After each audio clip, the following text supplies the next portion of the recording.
Welcome back to the Hill of Roses, where we come once again to celebrate the best contributors to our united progressive movement. This week is a very special episode. We're doing a follow-up on what was a phenomenal march last week on the subject of universal basic income. I had the pleasure of being able to do a march in Harlem with some of the future congressmen in James Felton Keith as well as Shavonna Newsom. It was a really great experience to be able to march where Martin Luther King Jr. did his famous march in Harlem for universal basic income. And so I figured, what better to do than a follow-up episode on universal basic income itself? On the channel, we've certainly compared it to some other programs, but I think in itself, we haven't really gotten to dive into what really makes the best programs and why is it so needed itself. So with me today to be able to discuss this topic, I have three guests like we normally have. This week we have Seth, Tom, and Gisele to be able to talk about universal basic income. Before we get into today's topic, I want to give each of these guests a chance to introduce themselves a little bit more. Seth, want to let the fans out there know a little bit about yourself, where you're from, as well as what you do? Yeah, absolutely. Thank you so much for having me on. First of all, my name is Seth. I run the Dividend Report, which is a YouTube channel. I'm a little bit more prolific on Twitter, though. Kind of interesting. I started it off as kind of a little meme account. I was joking about it all, and then as Andrew Yang started to get more and more popular, people were like, "Hey, I kind of enjoy what you have to say here. Do you happen to have a blog or something?" I thought, "Hey, well, why not? I'll make this into a thing." Scott Santens is a huge inspiration of mine, and I know that you've had him on before. And the advocacy for universal basic income and starting the conversation involved with the meaning of work, which I think is so central to all of our lives here on this planet. What fulfills us, what drives us. I think this is the most important thing that any movement centered around progressing humanity forward could deal with. And if I could choose to spend my time on something, this would be it. I am from Tennessee, so I've got a little bit of regional experience with universal basic income. Dolly Parton actually started her own kind of universal basic income fund to deal with fires that happened here in Gatlinburg around my neck of the woods. And that was one of the contributing factors that got me started in my advocacy overall. Well, it's great to have you on, Seth, and I can't agree more with you. I think both Twitter itself is a growth platform for us to kind of connect and find all these different advocates out there, like Scott Santens, like you mentioned, another person who showed up at this Harlem March. It was great to be able to meet him. And I also have to agree with you. The fundamental question of what is valuable to society, I think, is a bigger question that we all have to pose for ourselves. And so one of our next guests also has one of these types of funds. Gisele, do you want to let us know a little bit more about yourself, what you do for a living, and where you're from? So I'm the president of the Gerald Huff Fund for Humanity. I founded it earlier this year as a nonprofit. Gerald, my son, succumbed to pancreatic cancer in November, 7 weeks after he was diagnosed. And he was a huge proponent of UBI because he was principal software engineer at Tesla in charge of the Model 3. And he was very concerned about technological unemployment. So I'm dedicating the rest of my life to promoting this idea, to something he convinced me of back in 2008. I was a lifelong libertarian. I'm a self-made woman. I came here when I was 11 with my mother after the war in France. We had $400 to our name, and I am the American dream.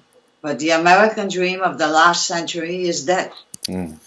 And Chinese parents are more likely to say that their children will be better off than they are than American parents. And that is unacceptable. So as part of the work that the Fund for Humanity is doing, I'm making investments where money is a necessary ingredient to make things happen.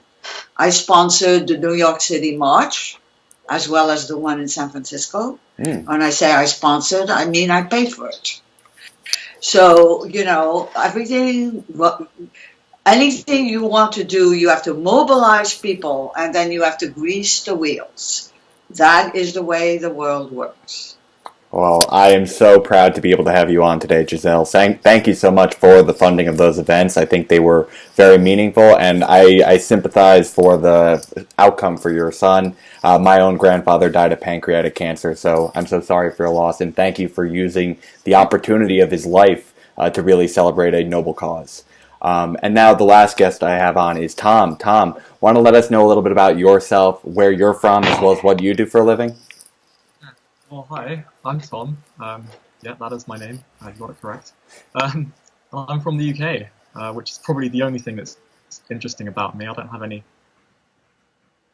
global causes I follow or any massive YouTube channels or anything, but I'm here because I like UBI, because, yeah, I follow you, and that's Hey, don't sell yourself short. I'm sure you're going to have many special things to add to this conversation. And I think it is important to show that this is not just an American-focused movement. This is really a global movement. Even the march itself went far beyond America. And so I think having that perspective of saying this is something that we're not just, movement forces here in America. This is a global thing to give all people a basic income, because we sure know there are other countries that need it too. So thank you for being on with us. So I have to say, I think the first question that we have to get to when we're talking about this subject, and Gisele kind of was getting into it a bit, was first, how do we say the economy is doing, first of all? Obviously, we can have the American economy, we can have the UK economy, we can have the global economy. And then secondly, after that, how do you think in our current economy you would be using $1,000 if you were given it right now? So I'll start first. Seth, how do you think we're doing? And how would you use $1,000 if you were given it in this economy? I think it's a really good question. Is it well, first of all, the clarification, is it $1,000 that I would get now, or $1,000 that I would know that I would get in perpetuity? Because there's kind of a difference in how I would expect to spend money that I would have if I felt like it was going to go away. In terms of how the economy is doing currently, one of the things Yang talks about is how we will follow GDP off of a cliff. By the numbers, you could take a look and say, hey, the economy is doing fantastic. Unemployment's low. People are hiring more than they've ever been. And, wages are finally starting to increase and everything like that. But we're missing so many more things that I think should be the topic of discussion in terms of, this is the first time since 1917 that life expectancy has dropped in a first world country like the United States, where how are people doing on an individual scale? I'm thinking about really most recently what's happening in Hong Kong and what's happening with Blizzard, who I think is holding BlizzCon right now.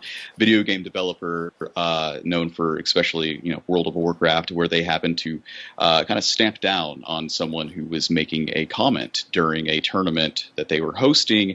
He won and said something about the movement in Hong Kong, and they took away all of his earnings and everything. And it started this huge discussion into, well, why is this American company kind of like overstepping the virtues of free speech and all of these things?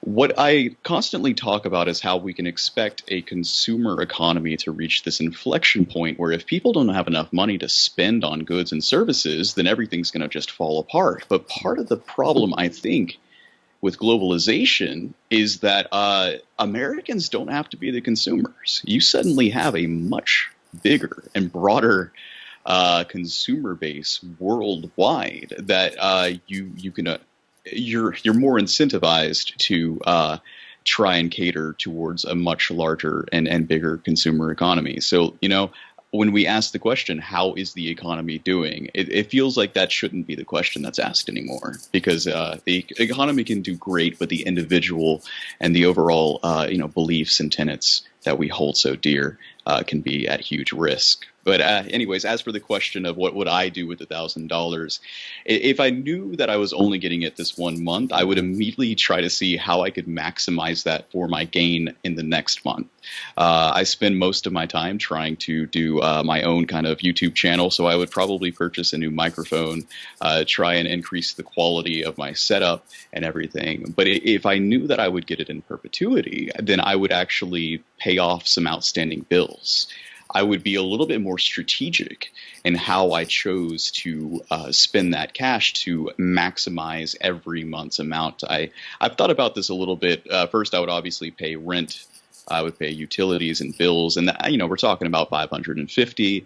I could do about $100 in groceries. My main goal would be to save $200 per month, but it's not just $1,000 in Yang's case. It's $2,000 for me. Actually, it's $4,000 because I live with two other roommates, and we've all talked about ways that we would pool our finances together to maximize that and eventually get a house. Me and my girlfriend especially talk about how we would save $200 per person, and within hopefully a year we'd have enough to put a down payment on a home.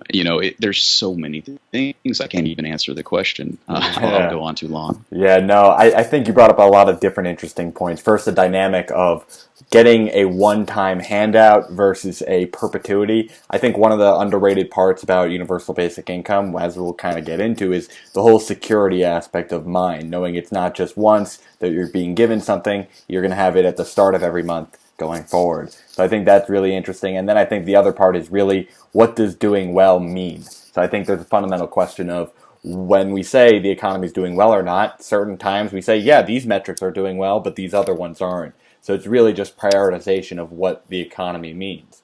So Gisele, you beforehand were talking about this too, in terms of how the Chinese are going to be able to promise potentially a better outcome for their children than we could currently in America. Could I interpret that as you think the economy is not doing particularly well, at least for America right now? So we don't have the slightest clue of how our economy is doing. Much like the institutions that we live under, the rules, the premises, in many of the areas in our society, like education and healthcare, in economics, or at least in the GDP, that is a measure that was created in the early 20th century, whose creator himself said, don't use this as a measurement. So we continue to blithely use it as a measurement. It doesn't count the work that people do that is not remunerated. It doesn't count, as we are well aware, the work that women do, the work that caregivers do, the work that volunteers do, and raising our children. It's not a joke that the future of this country is its children. It really is, and we neglect them. We do not help the people who are actually raising them. We're forcing women to go out and work to get money when what they're doing is more valuable than getting a paycheck, but we don't recognize that. So our GDP, our economic measurements are completely off track. They were okay for the 20th century, but they're completely meaningless in the 21st century. What about what Bhutan is doing? Gross national happiness. I mean, what good does it do, as Seth was saying, if we have this great GDP and we, for 3 years in a row, I've seen the life expectancy of people, especially white males, decrease. I mean, there's something drastically wrong with that picture. And you realize that when the GDP, when a terrible tragedy happens and we lose billions of dollars, like in a hurricane, like in, Katrina, what the GDP counts is the money we spend to fix it. Very so, true. I mean, it's like crazy making. So when you ask me how the economy is doing, I have no idea. And if you ask me how, I would spend $1,000, that's not an appropriate question. I'm not at a stage in my life where that would make any difference to me. But it's not why I'm in this. I'm in this because the huge difference it would have made to me when I first came to this country, and my mother and I were living, counting every penny we had. But I'm in this because of abused women, of foster care kids who come out and have nothing, of released felons who are stigmatized for the rest of their lives, who can't get a job, of people who are working 3 jobs when I have friends who have 4 houses. I can't abide this picture. Oh yeah, Gisele, I think you knocked it out of the park. I think one of the few things that I really hate when I hear critics criticize universal basic income is you're just selfish wanting $1,000 for yourself. It's not just us, it's everyone. It's all these people that are in these dire situations who, you know what, you scoff at $1,000 isn't going to make a big difference, but that could be everything to them to have the freedom to be able to move across this country. The amount of homeless people I see who beg for that alone is tremendous. It is an unlocking tool that gives them freedom. And I think the second part that you really were nailing home was that fundamentally, we're going to lose faith in our government if they keep tracking the wrong things. If they keep telling us everything is fine by the metrics they use while people suffer, you're not going to trust them and think they have your best wishes at heart.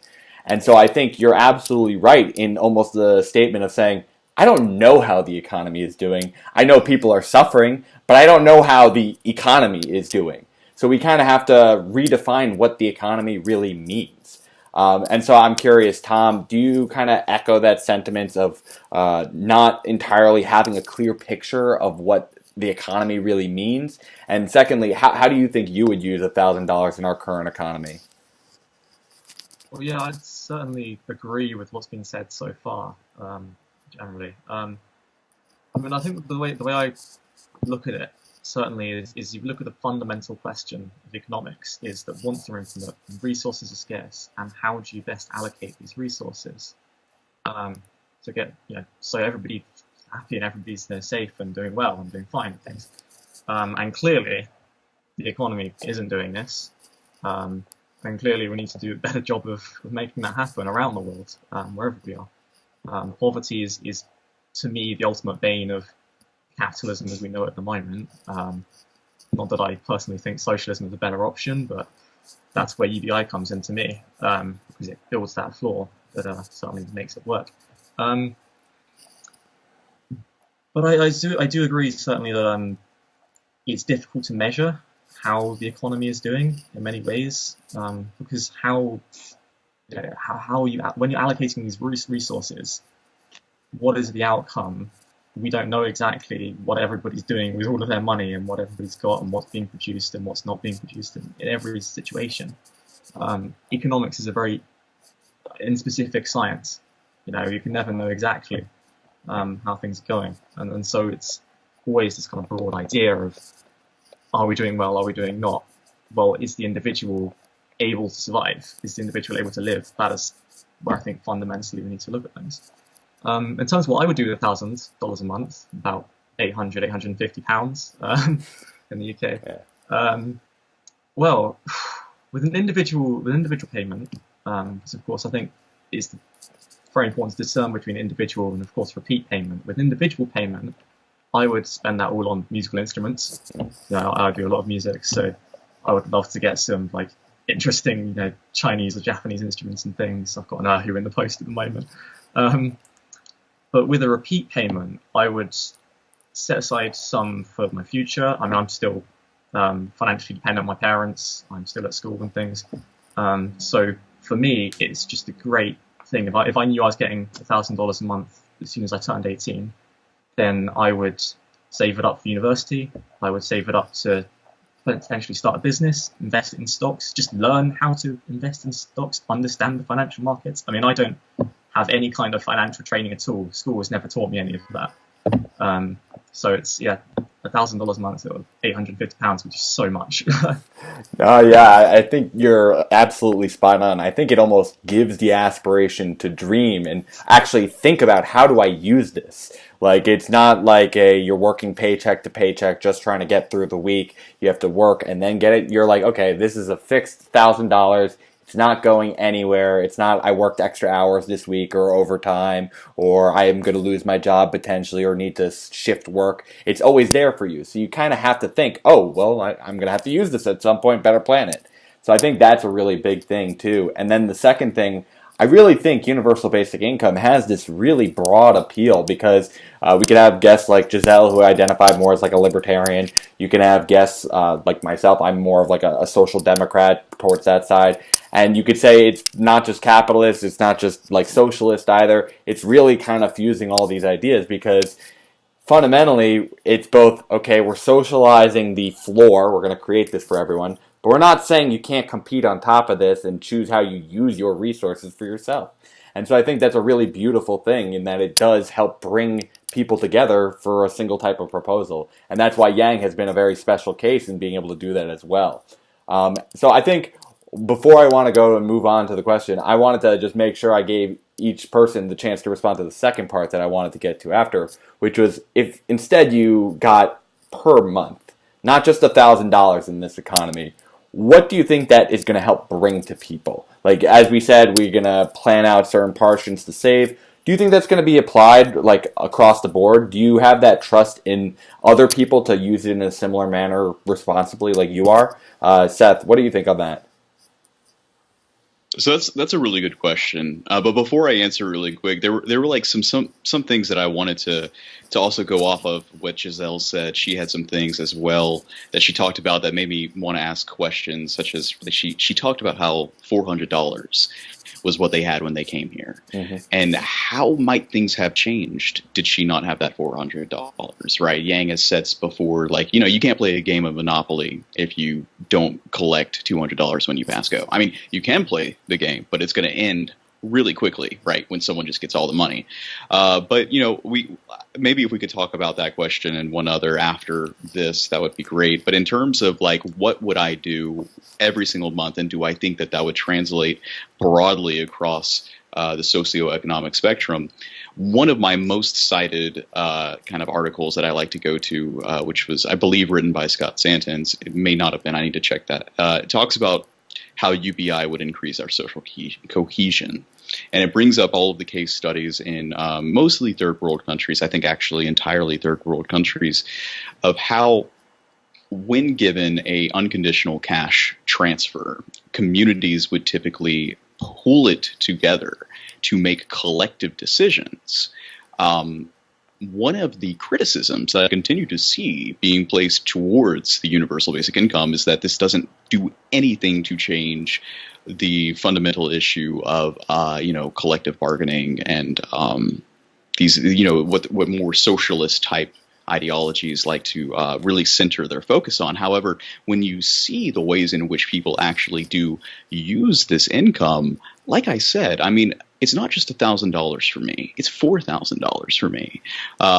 People like to laugh when I say, hey, yeah, I live with 3 other roommates, as if, oh, how could you live like that? And yeah, it's not ideal for me, but I'm doing it because it's a good financial decision.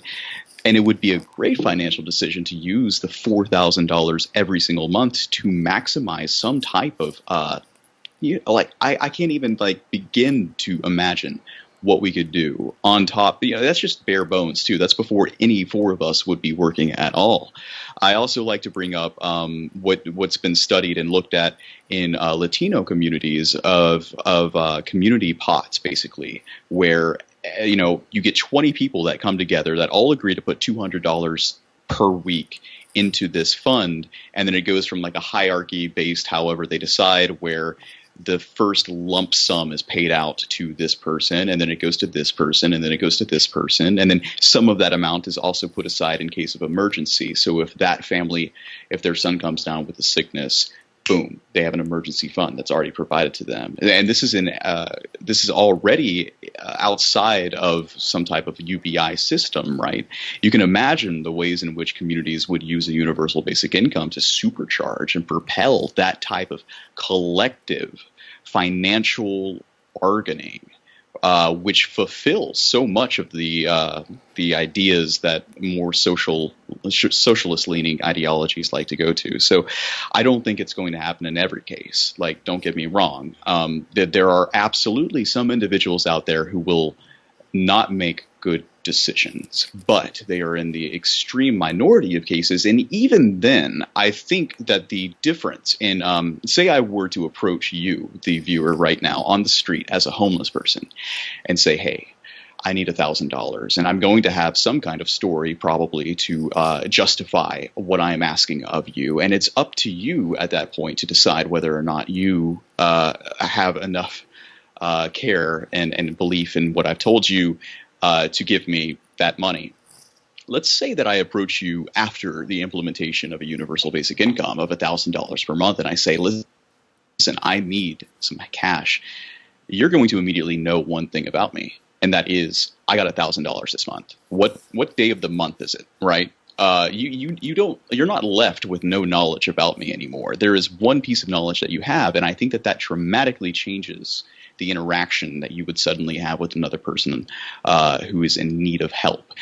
So in another way, in a nutshell, what I'm trying to say here is that right now we're dealing with too many people who have had strings of bad luck, a lot of unfortunate circumstances put upon them that are obfuscated and meshed in with more of the problem cases, people who might be dealing with addiction, who might be something's going on that prevents them from making correct choices or better choices. And so the targeted aid, which we would like to go to those specific people, is also ineffective because it's too broad and there's too many variables to deal with. And I think a universal basic income would help us deal with that problem in a much more effective way.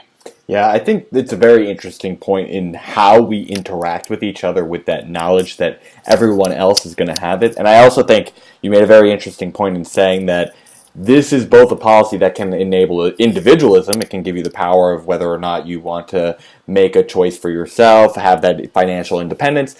But it's also not just an individualism proposal. You can use it equally as a tool for collectivism. You'll have much more resources in your community to fight for the causes you want to fight for. So I think the next question I wanted to ask Gisele is first to the point that Seth brought up in terms of what would have that situation been like had you not had that starting money when you had came here.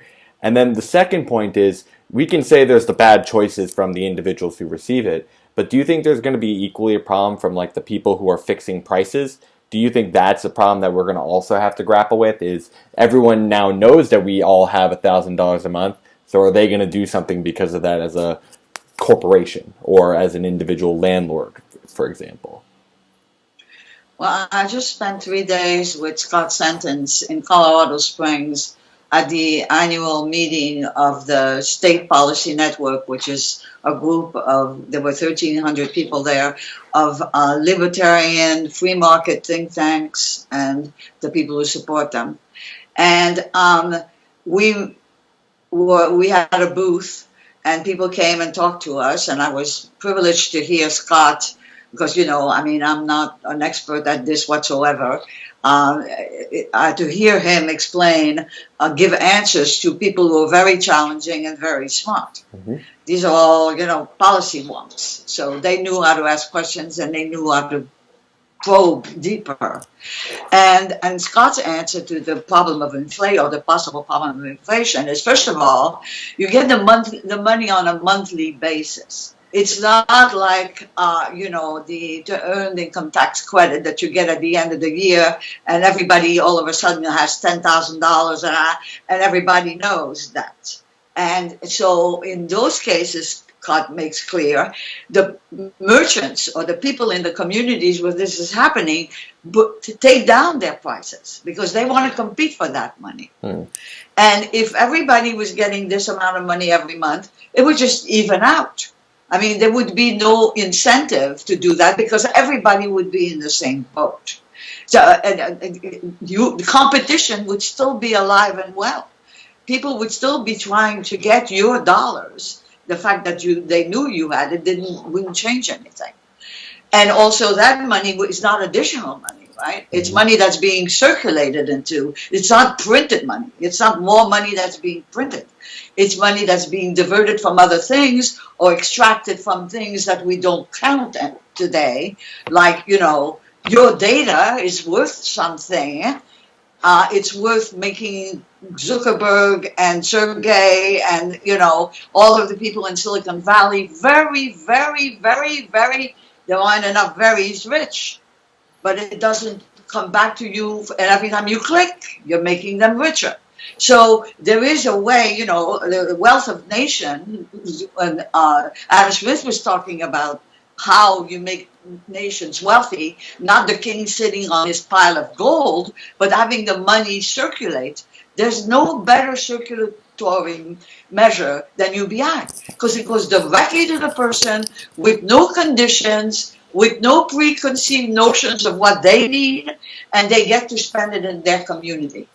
What better transfer, continuous, virtuous circle, which is what supposedly capitalism is, or was thought to be, but so no longer is by any stretch of the imagination, because now it's about maximizing money, right? It's about getting the shareholders richer, right? So it's not about circulating the money and giving it to people to spend on what they need or even what they want. And I think UBI answers that question.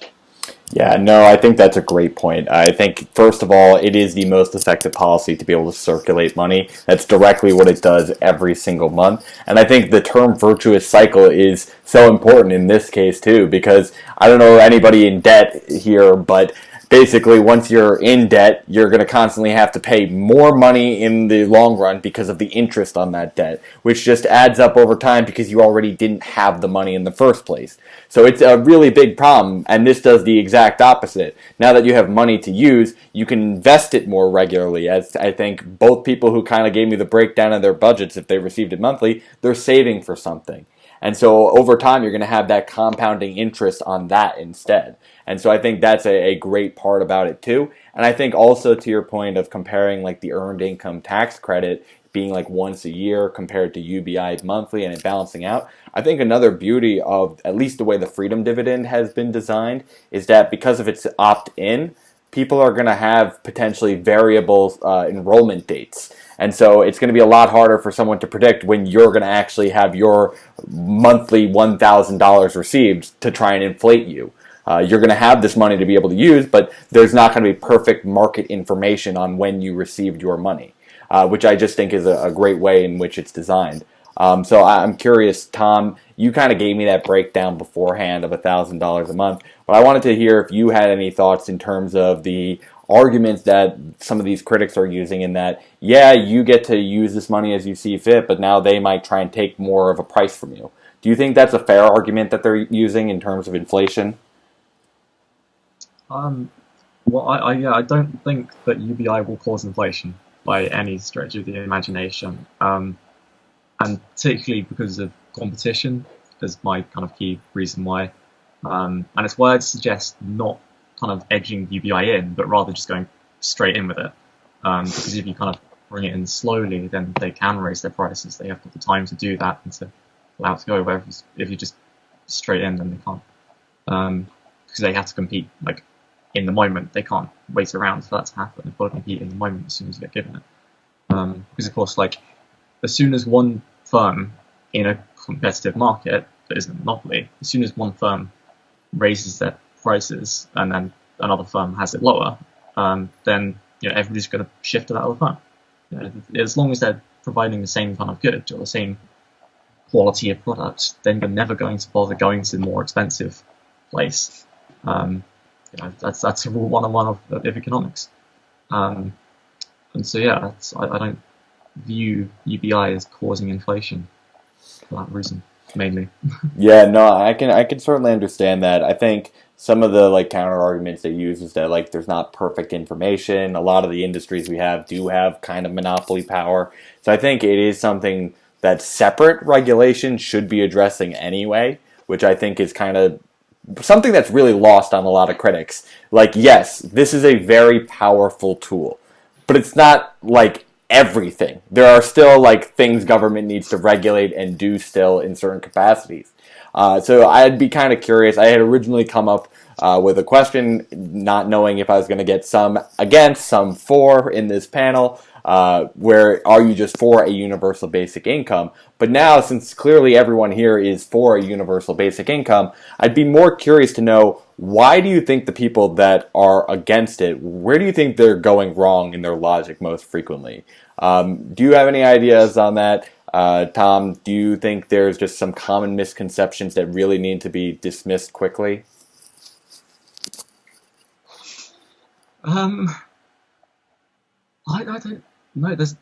There are a few common things you see all the time on social media, the inflation argument, the argument that everybody's going to go out and spend it on drugs, when it's like, well, are you going to spend it on drugs? No, so why do you assume everybody else is? It just doesn't make some sense there. But I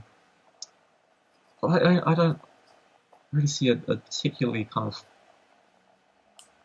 almost reason why everybody's kind of missing it. I think it's more the kind of assumption that it's just some kind of handout that it is going to cause inflation. The fact that people just aren't researching enough into it in itself is an issue. The lack of information, because once you start actually learning about it more often, really kind of getting into it, you'll start to realize that no, it won't cause inflation. No, people won't spend it on drugs. No, it won't. All these negative images that come up immediately will be dispelled by your research. And so really, I think that's just where people are going wrong. It's not that they're kind of incapable of understanding. It's not that there's kind of some common misconception that is spread everywhere. It's just that people aren't taking the time to understand it. Mm. Gisele, do you have a similar opinion on that? That it's just a lack of exposure and proper information that's reached them that's usually having this be not a fully on board issue? Currently, polling is around 51%, at least here in America, in terms of UBI. What do you think is some of the hang-ups that people need to get over relatively quickly? So I started talking about this when Gerald converted me back in 2008 in response to the recession. It was clear to me that there weren't any more bootstraps in this country, and people weren't at fault for having, collapsed economically. It was the system that made them do it. I mean, it wasn't their fault, it was the system's fault.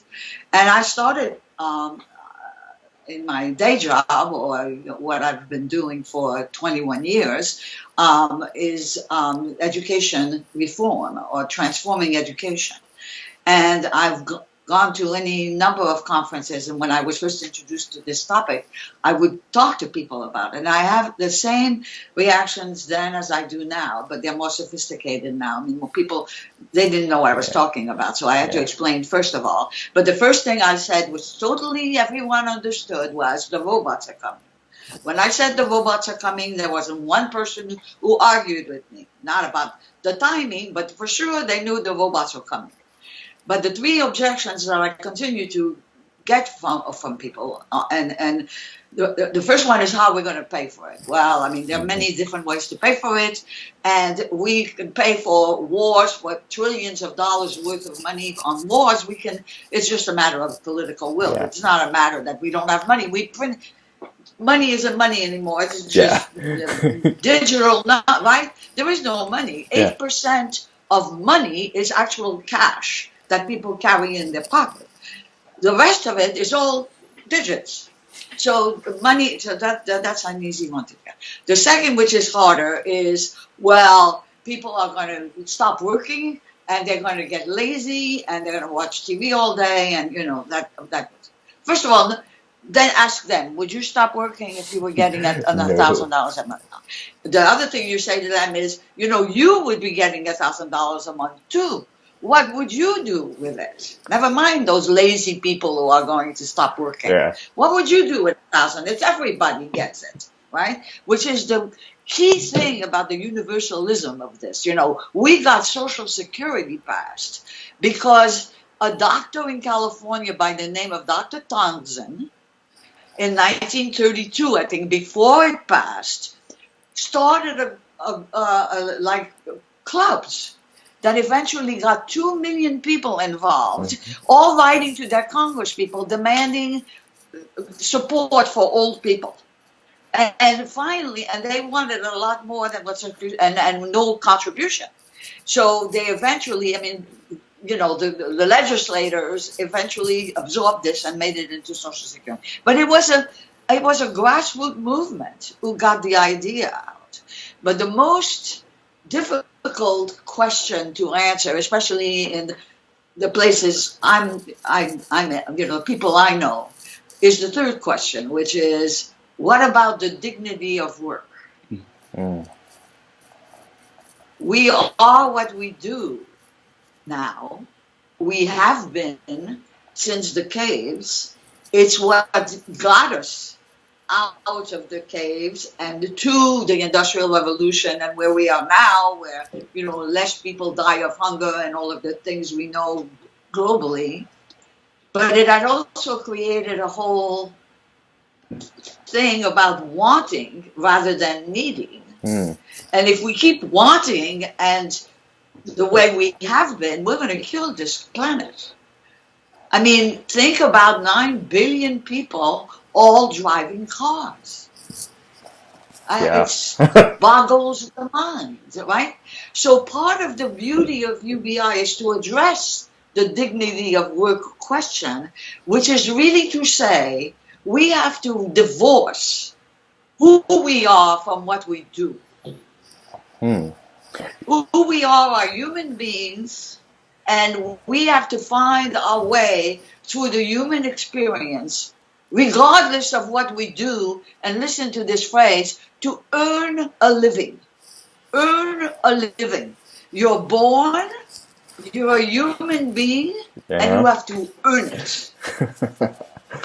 Yeah, no, I think that is very spot on. It really is touching this almost spiritual level of empowerment, Yes. that you can no longer be just pigeonholed into what do you do for work. I certainly feel that very strongly. And when you have 85% of people in this country currently hating their job, I think that's a powerful thing to say, that you are not just what you do. And I think it is that pursuitism to know that what defines you is work that really allows us to have almost like a non-traditional caste system in our country. Maybe it's not formalized by birth like what happens in India, but there are certain professions that we all acknowledge need to get done, help society function, and yet we look down on. And that's really just a wrong way to think about it. Those people are absolute essential key members to our society, and we shouldn't be having work define them. May I insert that those jobs are mostly done by women and have mostly been done by women. And when a job shifts from being done by men to being done by women, wages go down. And when it goes the other way, wages go up. That is an interesting think about that. I mean, think about who does the jobs that get the lowest pay in this country. Oh yeah, I certainly can echo that, and I also think your point beforehand on it's just a prioritization matter. It's what do we care about? Do we want to unlock people's sense of personal security through economics, or do we want to go blow up more countries? I think that is a very fundamental question. We have the money, it's just how do we want to use it? And it's not like that money when we spent it just disappears like it's been used. It's going into people's hands, and then they're using it again. Like, that's the beautiful thing about having cyclicality in our economy, is it's not like it's just disappearing like a bomb does when you blow it up.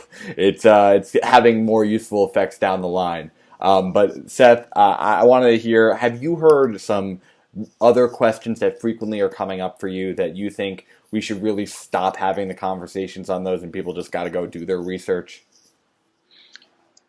It's such a good question. I want to really just tag along on so much of what Gisele just said. So if I start to go over some time, feel free to interrupt me. I mean, this is so central to my advocacy for universal basic income. It is what has driven me. It's basically, the question of work and what is a value, what is compensation. I talked about this a little bit in a podcast that I did recently, how I started off in high school 10 years ago reading Atlas Shrugged by Ayn Rand. I mean, I am from the South, and my upbringing I had was a lot of the merit of worth and earning what you earn, and socialism's evil because they're altruism's being morphed into taking advantage of the people who are actually providing.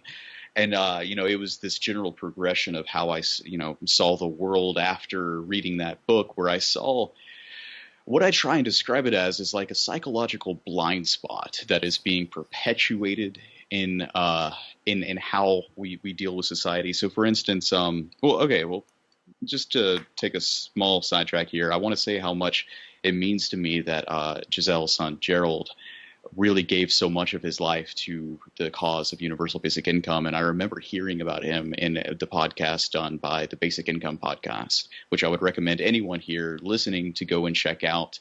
Maybe we can provide that in a link somewhere. It's a really good listen that goes further into his advocacy for universal basic income. I'd be interested in hearing Gisele speak a little bit more about how she was introduced to the concept of UBI through him, because I have a similar experience speaking about my own family who are much more conservative. Possibly even they would determine themselves as libertarian. And it's been this interesting thing where you're talking about things that ultimately libertarians could get behind. Universal basic income doesn't challenge things that they believe in. Some of them, yes, sure. But when you really delve in and discuss the concepts of work and value, you can start to see places in which where anyone could understand that things are horribly, horribly off balance. For instance, Gisele brought up the fact that she knows people having to work multiple jobs just to barely make ends meet. This is something I talk about all the time is, a single mother having to work 2 jobs just to put food on the table. But on the same spectrum, you can have someone like Ninja, who is a video game personality star, playing Fortnite. And as of 2018, he made $10 million playing video games. And just let that sink in for a moment and consider, what is work? What do we consider value and tangible value at that? And what drives us forward? Is it playing video games? It's undoubtable that we could say that, yes, he's worth some sort of value. And essentially he's doing the same thing that football players have done. He's providing entertainment, and people are willing to pay for that entertainment because they find it valuable. But in just a purely logical sense, it doesn't add up that someone who's stocking shelves at a local grocery store, literally feeding their community, has to pull 2 jobs and not even survive at the end of the week, 40 hours per week. I'm not saying Ninja doesn't work hard. I'm not saying that what he does isn't important. I'm just saying you cannot argue that this valuation doesn't present some severe problems. And this also ties directly into that question of what you would immediately expect as an objection to universal basic income. People get their basic needs met. They're not going to work, right? Okay, let's tie this right back into what I just said. Playing video games is a $10 million career, right? So if 20 years ago I were to be talking to my parents and say, Mom, Dad, I really, really want to sit and play video games all my life, they would have looked at me and said, hell no, you're not. You're not going to do that because you're not going to make anything of yourself. You're not going to be working with the value of work, right? Whereas if you look at the numbers, when we like to say that work is so important, the numbers don't match up. The people doing really, really important work, they're not actually valued for doing that work. It's things that we would consider in any sense non-work. Social media influencers, video game players. Why is it, there's a schism here. There's a psychological blind spot. That's what I'm interested in. That's the core of what I talk about is trying to bring attention to that. And I think we're already living in a dystopia and we just don't notice it. And this is the thing. I'm trying to find a way to make this palatable for people to understand is, yes, we like to believe that work is fulfillment and brings value to people. So then why is this the case? And as we can see time and time again, people who receive a universal basic income still seek to work. They still seek to find meaning and fulfillment, but it's just something that's a little bit more along their tracks. The only people that do choose not to work are those who take a little bit more time to try and find work that is more suited for them. And I think that there is so much power to be found in that.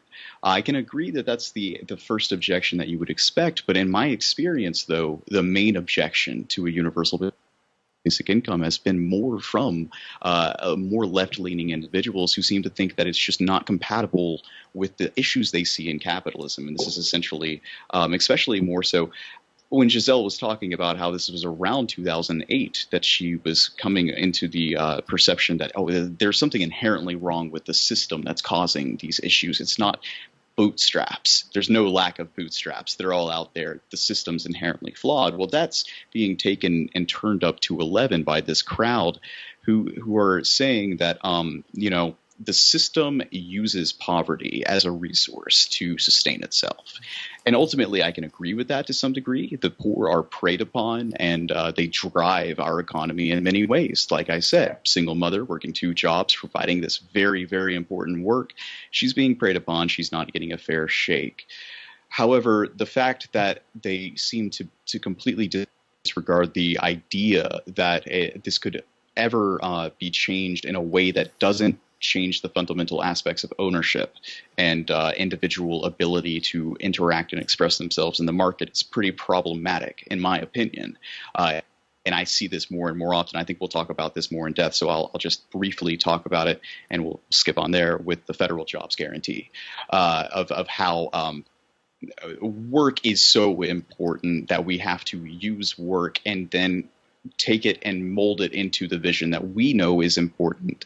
There's some inherent issues and problems with that I think need to be talked about a little bit more. But that is the problem. It's so impossible to talk with this crowd almost, because they don't provide evidence that a universal basic income wouldn't fundamentally change things, but that's what they say it will do.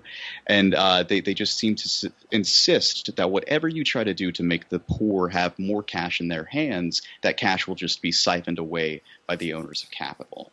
I think that's a difficult thing to address. That's the most problematic issue that universal basic income will deal with in the next 10, 15 years. Yeah, so I certainly agree with you there. And I think one of the fundamental reasons that conversation comes up is the just notion of power. And I think we can all assert that money has some form of power. It's used as a tool of bartering. It's also enforced by a government which has the actual force to enforce the land. So it actually has force, so it has power. And so when we look at a lot of these power dynamic things, returning said capital to the people is literally giving them new power. It's having more of that choice. So I think you're absolutely right that when they say it's not going to fundamentally change the system, it's radically shifting where the power is starting from, which I think is a really big deal. And I also think that's part of the reason why we see these valuations that go on for so much money being given to entertainment is when you think about the preservation of power, the biggest way you do that in empire is bread and circuses. And certainly we're paying our circus men. That is the case. So I certainly agree with you. And I think that makes me kind of come to the first point you really brought up, which is how did this become more of like a digestible topic for someone like Gisele, where fundamentally like libertarianism might think you have to kind of define yourself by your own pulling up of bootstraps. How did you come to this point of realizing that simply the system was broken and we needed to maybe give new bootstraps to people? It was visible. I mean, I live in San Francisco, and there were people in the Silicon Valley who for years, in the picture in my mind, it was a 54-year-old guy who had been working for 30 years, who was a middle manager making $75,000 a year. And in 2008, 2009, he was fired. He was not hireable. He was never going to be hireable in the rest of his working life. He was 54. He wasn't going to draw Social Security until he was 65 or 66. And then he would have a reduced amount because he wouldn't have been working for 11 years, right? Yeah. Because you accumulate, right? So that person, that guy had spent his life, 30 years of his life, following the rules, doing everything he was expected to do, a good citizen, a good parent, had a car, had a mortgage, had 2 kids in college, right? He did everything right. And his life ended right then. He lost his house. His kids couldn't finish school. He wound up living in his car. He was a greeter at Walmart. No, that can't be. It's not his fault. So that vision of what an economic system can do, and by the way, we all know that there's a recession in the works. Yeah. There always is. This is not, we can't forego that. That is going to happen.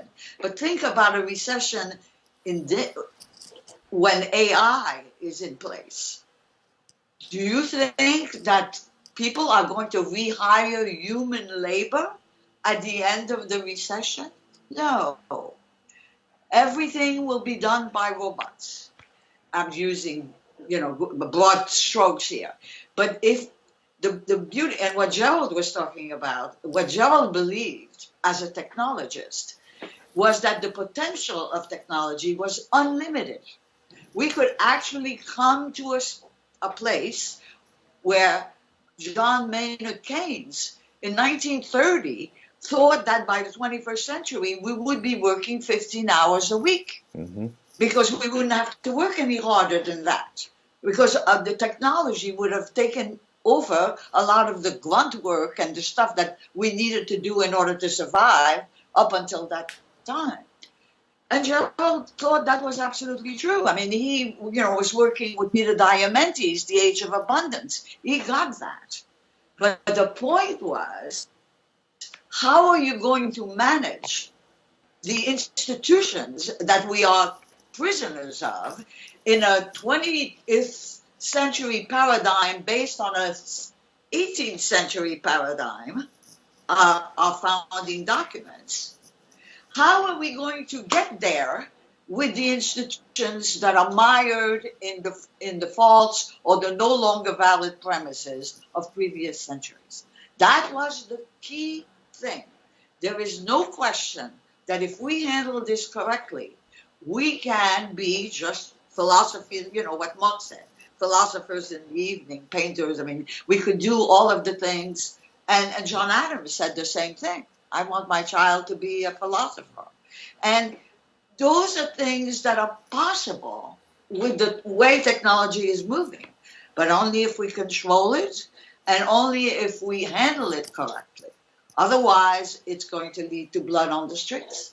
Yeah, no, I certainly agree with you. I think there's two things we really have to consider there. It's first, growth. What does that really mean? I think we talk about growth and this perpetual need for growth, but it's growth that's supposed to be benefiting all of us. Currently, we certainly have growth. It's just going all to one place for people that don't even know how to use that growth anymore. And so I certainly agree with you that we need to kind of challenge that, because we do have the productivity currently that we could be producing the same amount of output as we did in the 30s, and everyone could be working less than half the same amount. We just decided, nope, everyone's got to keep working because the top needs to gain from that. So it's how do we control the institutions at the end of the day? And I agree, returning some of that power to the people might be one of the ways we can transform how we do work. Because now if we have more negotiating power to say no to an abusive job, that might say, okay, we're going to start designing jobs that are not so poor to perform. So I'd be curious to hear a little bit more in the case of your son, or even in this hypothetical man you were painting. Was welfare a system that was available to him at the time after that job loss? Was that a program that you think was helpful at all, if at all available? Gisele? So there were unemployment, but it runs out. And most welfare, I mean, I've been working with some people who are very well introduced in the world of welfare, like Diane Pagan, who was part of the march in New York City. And she's not the only one. I mean, I'm very well aware of the fact that the safety net is full of holes. 25% of the people who are eligible are not even part of it. And the stigma attached to it, not only people themselves who feel that they don't want to take a handout, but the stigma that other people impose on those people, the welfare queen thing. It's not human. It's not human.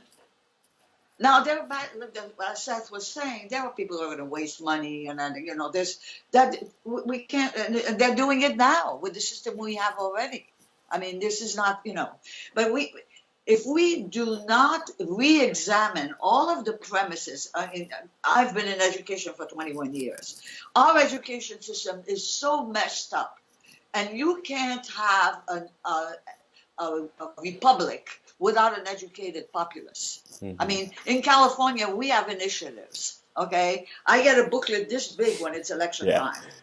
All right, I have to read stuff that's so completely incomprehensible. I mean, I have a PhD, so I understand some of it. But imagine, I mean, people don't even look at it, and then they vote according to what ad they saw on TV. Who was the most attractive person. I mean, you cannot run a republic this way. Not, especially not with social media, what it is. So the education system has the same premises as it did 100 years ago. We use Carnegie units that were invented in 1906. We have a curriculum that's based on the Committee of 10 that was written in 1893. The same. We keep the kids in a row. Maybe now they're in circles. They regurgitate what the teachers teach them. And it's not about teaching. It's about learning. There's nothing about learning. We never articulate what learning is like. We never give power to the kids to take hold of their own education. We do not train them to make decisions. We punish them when they fail. Oh, yeah. Right there. Those two things, you just destroyed society. Because if you think you're going to fail, you're not going to try. And you're going to keep marching according to them. Yeah. And if you are being held responsible for things you have no control over, teachers and students, you're living a lie. Yeah. So, that's what I'm saying. We are living under institutions and systems that have lost their validity in the world we live in. And until we challenge that, all of us, and one of the things that I do want to say about who we've been talking about, we talk quite a bit about libertarians, and libertarians represent, I think, 3% of the population. Yeah. That is not. Who we have to convince are, first of all, the people who would be recipients of this, but who see it as not addressing inequality. Because if everybody gets it, then they're not being raised up. And people who are working hard, who are getting by barely, and who don't want their money to go to the guys who are not working. That's the majority of the people we have to convince. It's not the 3% of libertarians who, are intellectual. They understand what we're talking about. We have to talk to the people who actually live what we're talking about. And that's very hard to do. Oh, yeah. No, I certainly agree with you. And I think I could go for hours with you on education policy. That sounds like a thrilling topic to get into with you. But I agree that fundamentally we need to convince the people who think that by giving everyone a baseline economic floor, we're not actually challenging the problems that the people who are already suffering and getting welfare are facing. I think that's a fundamentally maybe wrong dynamic. And I'd be curious, Tom, do you think that when we're trying to craft programs that are helping people, we try to help the most vulnerable people because they are the ones that can't usually help themselves? Do you think that it's more self-serving to help these vulnerable populations by having programs that are just targeted for them, or to potentially spend more money, but then it goes to everyone? It's not even necessarily more money. It's that we will technically, for the program, be allocating out more money, but you may be in turn spending more money on administration to just target. So do you think, which is the better priority, making sure that just the poor people get it, or just extending it across the board? I think certainly in the case of universal basic income, obviously universal is in the name, so it is very clearly needed there. But it depends a lot on the kind of program or the kind of system you're offering. Certain issues will need to have targeted solutions. You can't just put everything everywhere and assume that it's all going to work out. And I think the burden does almost need to fall on the rich in some way, because you can't take from the poor and give back to the poor in that way, because it won't help, it won't do much. But yeah, no, it depends a lot on the type of situation you're in, whether or not you should make it a universal solution or make it a targeted solution. So I think universal basic income needs to be universal in the situation of means testing in terms of welfare, because obviously when you have those income shelves that just drop off as soon as you reach a certain income, then it was a massive disincentive from doing anything. It really is a massive disincentive, and so obviously to combat that, you'd have to raise the income level until you just reach infinity, until you reach the billions, and there's really, you may as well just make it universal. And again, it's reducing the stigma. It's very important, and it's a huge thing. I know Scott Santon's always talks about unconditional basic income rather than universal basic income, because he sees that as such a important way of looking at things.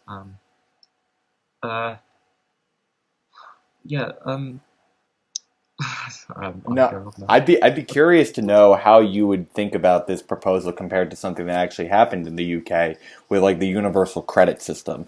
That was again a program that basically was a consolidation of welfare programs into kind of a one lump sum program, but that program decided to still be a means tested program compared to what a universal basic income is. Do you first of all support the universal credit proposals that happened in the UK? And if so, or if not, where do you think universal basic income compares to that type of a program? Well, I can't say I know all too much about universal credit. I've not done huge amounts of research into that. I would say that I like the idea of consolidating everything and making it universal and just a lump sum. But again, there are specific areas where it needs to be changed. I mean, I've just come up with a nice example in my head of child benefits, which we have in the UK is X amount if you've got an income on to 60,000, I think, per year. I mean, obviously you wouldn't want to give child benefits to everybody. If you don't have a child, there's no point in getting child benefits. So yes, I like the idea of universal credit. It certainly would need to be dependent on the program.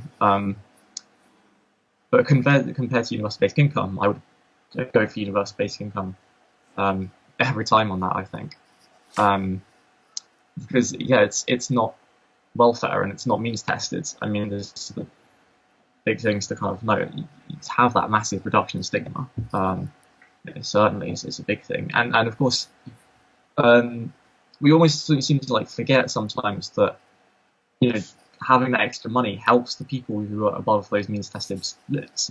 Just because you're earning, I don't know, like 60,000 a year, doesn't mean having any extra money doesn't help.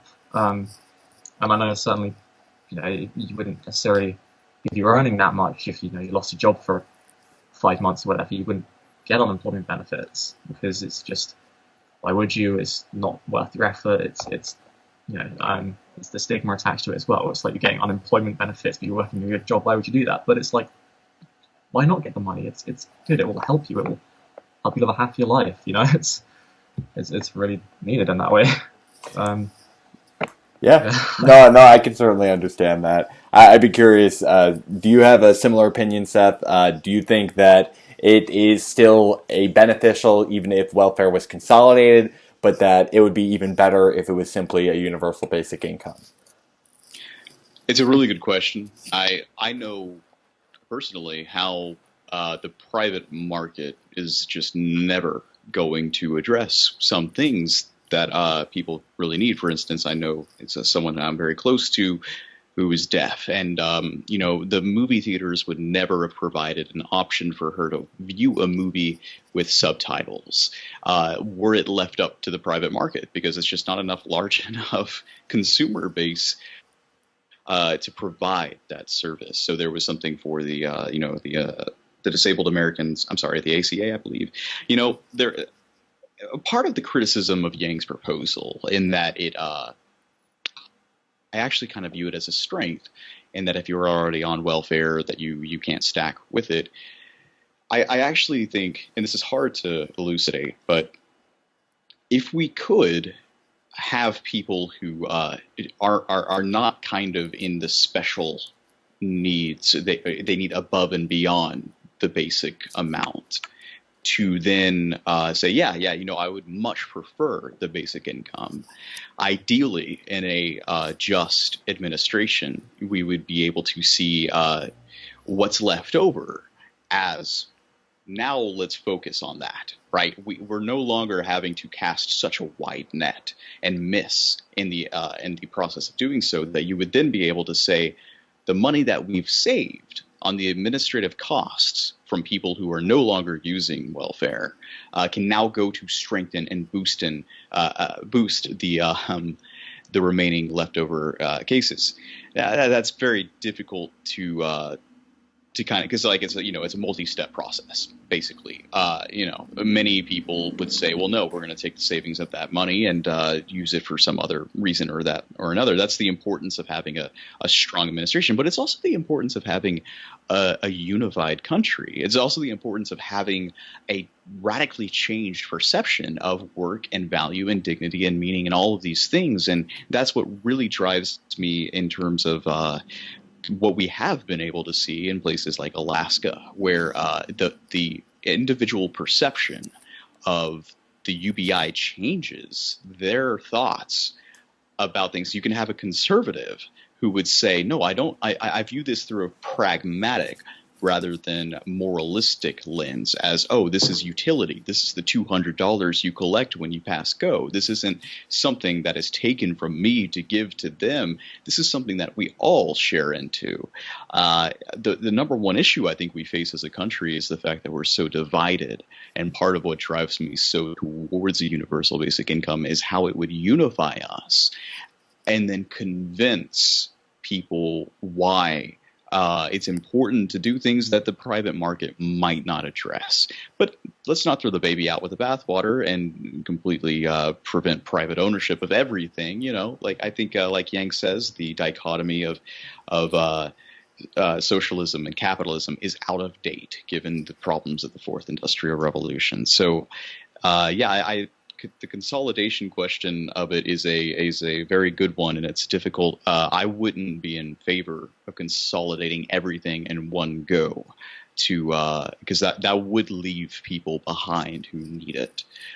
So I like Yang's approach, but it's hard. It's not black and white, and black and white often is what is searched for in politics.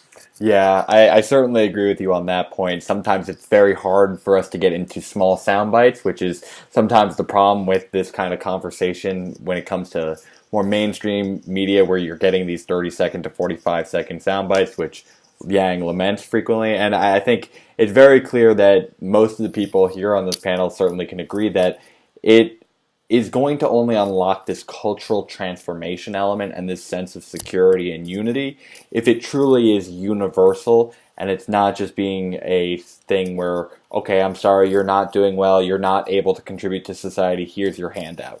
It's really giving this idea of, this is your own empowerment, this is pragmatism, it's getting us flowing as an economy and having that money circulate. So I certainly can agree with that aspect. And I think you brought up how you really liked the design of how it was an opt-in. I'd be curious to hear some other key areas when you're evaluating a proposal on like universal basic income, what you consider when you're saying, is this a good proposal or is this a bad proposal? So Gisele, do you have any thoughts on that? Like when you're looking at a proposal of universal basic income, what are you looking at to see if you like the proposal or not? So the practicality of it, of course, it's all it's all pie in the sky at this moment, because we're not in a position politically where we actually have to make decisions about how to put this together and present it to legislators. I mean, if we're going to do this universally in this country, we have a long way to go. Regardless of what happens in the election. We have to educate them. I mean, it took women 80 years to get the vote. It took gay people 50 years to get the right to marry. I mean, these things don't happen overnight. It takes an enormous amount of time and a lot of mobilization and a lot of passion from a lot of people who demand it. So go back to your original question because I already forgot what you asked me. So yes, I certainly agree with you on the point. I think hopefully some of these people who introduced it, like Thomas Paine back in the day and MLK and Yeah. Milton Friedman, could help kickstart that process so we don't have to wait 80 years. But the question was, when you're evaluating a proposal, what are some things that you look at to see if it's good or bad? So what we have is quite a bit of evidence of particular programs or pilots that have been, started and also, explained, or the research was done to explain how they worked. None of them were universal. If you go to the Fund for Humanity website, we have pilots and programs link where you can see all of the programs that Scott Sentence put together, and it gives the results of the programs that have been running, just like the one in Kenya that that's been going on. It's going to go on for 12 years. So we're going to get some results from that, and already we know sort of a lot of the things that Seth said about bringing people together, changing the dynamics in the society have been made evident. I mean, we know that's true. But in order to get this, we have to take a leap of faith because we really don't, there has not been a universal program. So we don't know how it works. And I'm very wary of all the social engineering programs. We are constantly mired in unintended consequences. We keep thinking we can, come up with the perfect plan, and then it just totally goes awry. I mean, look at the Great Society. The Great Society was a huge leap forward in the way this country thought about itself. And it just annihilated generations of people. It was supposed to lift them up, but all the incentives are wrong. Our healthcare system. Our healthcare system makes money when we're sick. Hello? What, does anybody know what the meaning of incentives is? I mean, if you incentivize people to behave a certain way, they're going to do it. So if we don't go to a system that wants us to be well and rewards people for keeping us well, we're going to spend not 18% of our GDP on healthcare. We're going to be spending 50% of our GDP on healthcare because it's unlimited. Okay, I want you to keep my parent alive for 5 years at the age of 92 for 5 more years and $1 million a year. Doable. With the pipes and all of that, and meanwhile, kids don't have books in schools. Okay, so all of these things, those are not things that you can plan for in advance. Everything has a possible downside. So I like the Silicon Valley mantra: continuous improvement. The death of the 5-year plan is upon us. There's no such thing as a strategic plan in Silicon Valley anymore because a plan is not a thing. They say that about battles. They say that about war. Everything goes off you plan everything and you step foot, you shoot the first shot and everything goes wrong. Everything is wrong. Everything doesn't go the way you thought. And I think that's true of all of the things we think about. So I would not answer that question of how I evaluate because I don't know. I want to see how things play out. I think that's certainly fair. I, being one of those people who kind of works in that field, can certainly say there is a moving away from the people who know this field. Waterfall methodology of having the big plan and executing to it T by T, quarter by quarter, to agile methodology where we keep reevaluating every 2 weeks. So for any of the technology people out there, that's true. Plans fall apart very frequently. And so I agree some level of flexibility is needed and also giving some level of time to see these studies have played out. But now we have to take the leap of faith because as you said, these aren't truly universal. So it's really just, do we have the political will to make this reality? And if we have the political will, we're going to see along the way there are going to be compromises that kind of need to be made to secure said political will for the legislators to actually do that. So I certainly can agree with you there that it's going to just take the movement forces. We have a good framework in place, and it's really now, let's just get it as far as we can to the finish line, and we'll worry about it then. But I'd be curious, Tom, do you have certain things that you look for when you're thinking about a universal basic income on whether it's good or not? For example, are there aspects about the freedom dividend that you think are particularly good or particularly not good? Well, I think my immediate criteria for a universal basic income is how many people does it help? Does it actually help people? Is it going to do anything well? Is it actually going to work? Which again is hard to say. It's like, do we know, is it going to work? Well, we don't know because we don't have a complete working example of UBI. But we can guess, we can make our best guess, and we can make our best estimate. Of course, we can't always, as you suggest, Gisele, we can't actually tailor UBI to what we want it to be, because of course we have to pass through all political things. We really can't trust people to look at the facts and to actually pass things that work, because they don't have the incentives to do that. Again, we look at it in, particularly in America with lobbying and just campaign finance, all that kind of stuff. It was really surprising for me, following now so closely with Andrew Yang's campaign. I suddenly saw just how much corruption there was in the American political system, and it's just something I've not seen before. In the UK, we don't really have that so much, although Nigel Farage, Boris Johnson. But, we I was about to say. We don't really have much of that stuff. My immediate criteria is how many people does it help?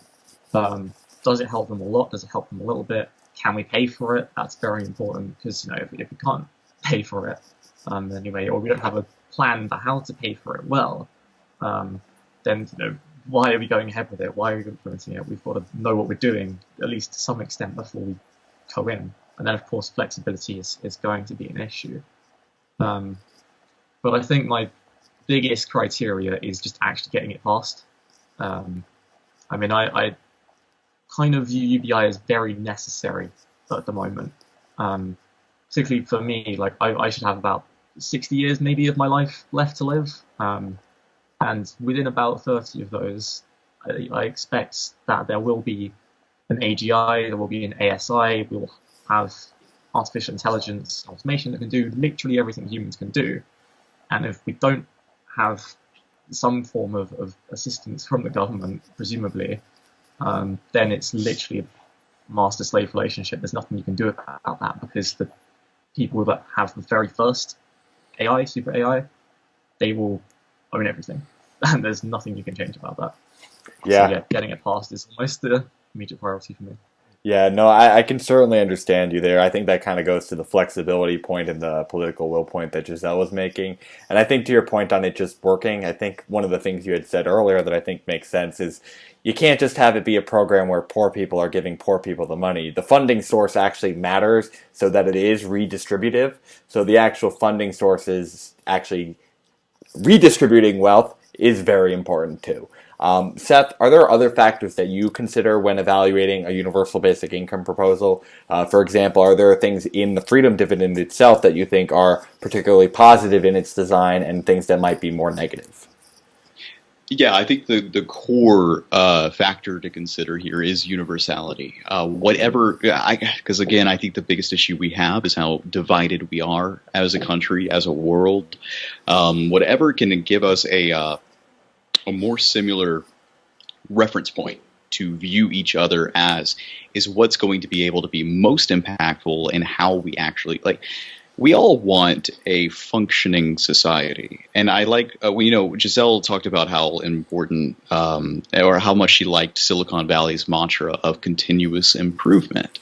And in a way, Silicon Valley is all unified in the same pursuit, which is, shareholder profit, but also whatever it is that drives the technological advancement that they're all seeking in that community.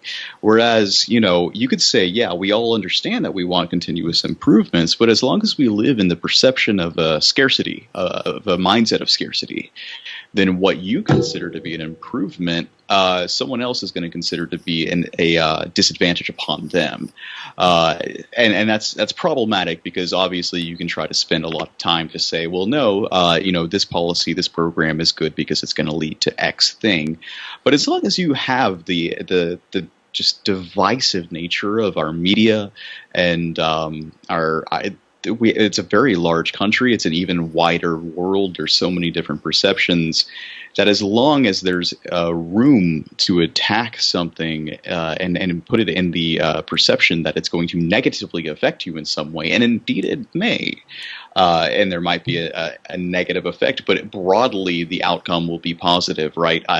Like you could think of the VAT as being a regressive tax upon consumers, but the UBI leads to a more progressive outcome in a net sense. The same applies as what I'm trying to say here. I like to think about this when Bernie Sanders supporters will say, no, listen, a federal jobs guarantee is the important thing here. One of my big issues with that is that it doesn't fundamentally change the question of how is the perception of the haves and haves not changed anymore. A federal jobs guarantee is inherently a policy program that's only going to be used by people in need of a federally guaranteed job. You're still going to have people who are still well-to-do without that and view the FJG program policy as a overall loss upon them. It's detached from their reality of the world. The UBI's greatest strength is how easily it is felt upon each and every single individual. And that's the most important metric that we need to follow while we're making policy proposals. So I think I agree with Scott Santens here. One of the things that needs to be worked on with Yang's proposal is the child allowance. It's only 18 years and above. The have-nots in this case are people with children.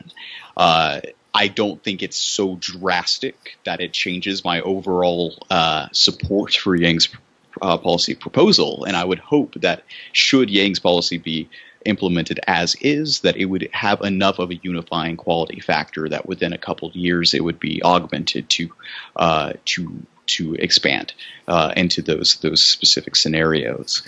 Some people would be the first to tell you that it's very easy to create a UBI proposal that is bad. I actually don't necessarily think so. I think as it goes, the universal aspect of it is going to do so much better than anything else. There was just one other thing that I was wanting to kind of try and approach, but it's escaping my mind at the current moment. I do agree, though, that within the next 30 years, I think it's so important that we do pass this now, and I think it's going to be easy for us to escape the window of opportunity that we have, and we could wind up with some very bad possibilities should we not jump on this opportunity.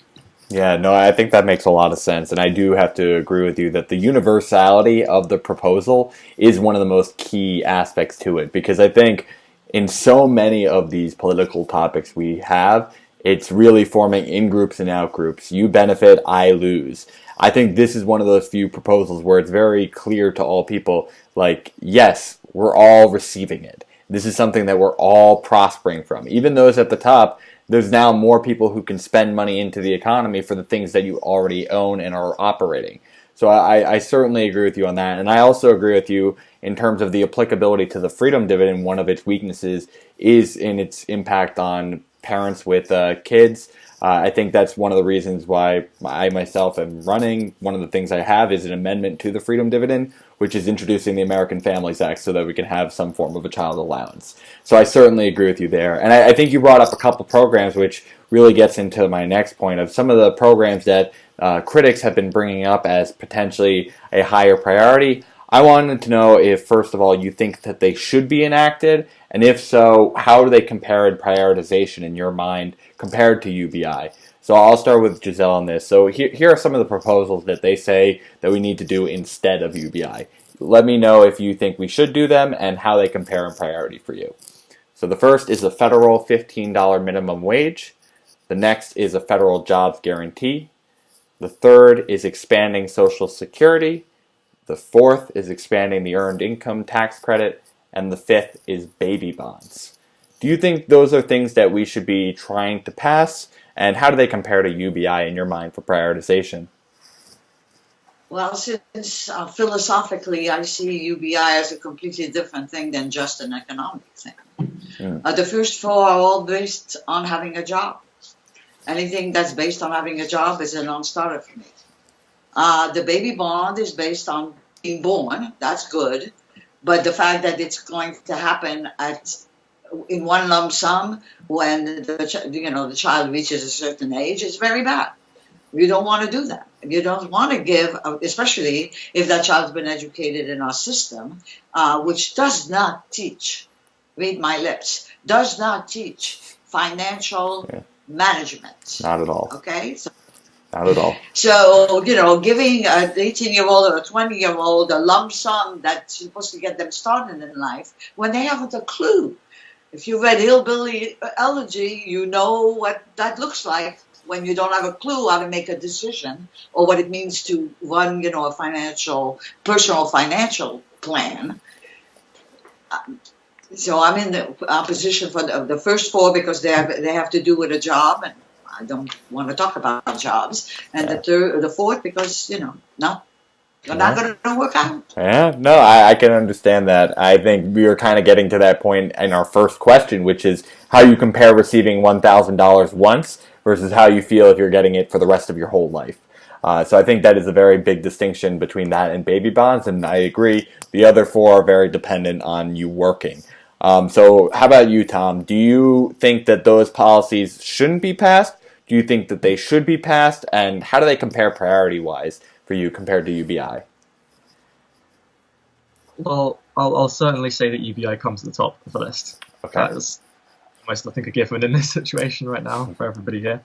Well, I'm sure everybody, but I think for most of the policies here, there are aspects of them that I like, there are aspects of them that I don't like. So like the federal $15 an hour minimum wage, I certainly think that the minimum wage in America should be increased.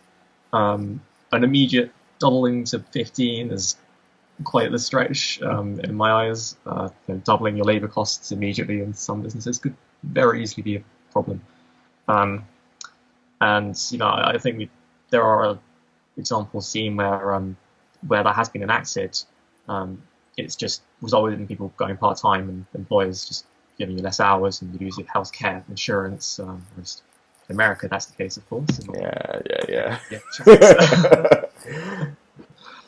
But certainly the minimum wage should be increased. It should just be done more slowly. Because the $7 to $8 an hour that is at the moment, that's just nowhere near enough, and that's just clearly the case. Okay, the one I don't agree with is federal jobs guarantee, and I think the main reason why I don't is because of automation and because of AI and automation and that is, to me, automation and AI is the biggest long-term threat that humanity faces. In my eyes, I look at climate change as a kind of, if we don't solve that one immediately, we are kind of screwed. But AI and automation is kind of a slow burn, and we're seeing some of the kind of negative points of it rising up now, and it's going to just become worse and worse. It is, if federal jobs are going to be automated, and then what's the point in getting them in the first place?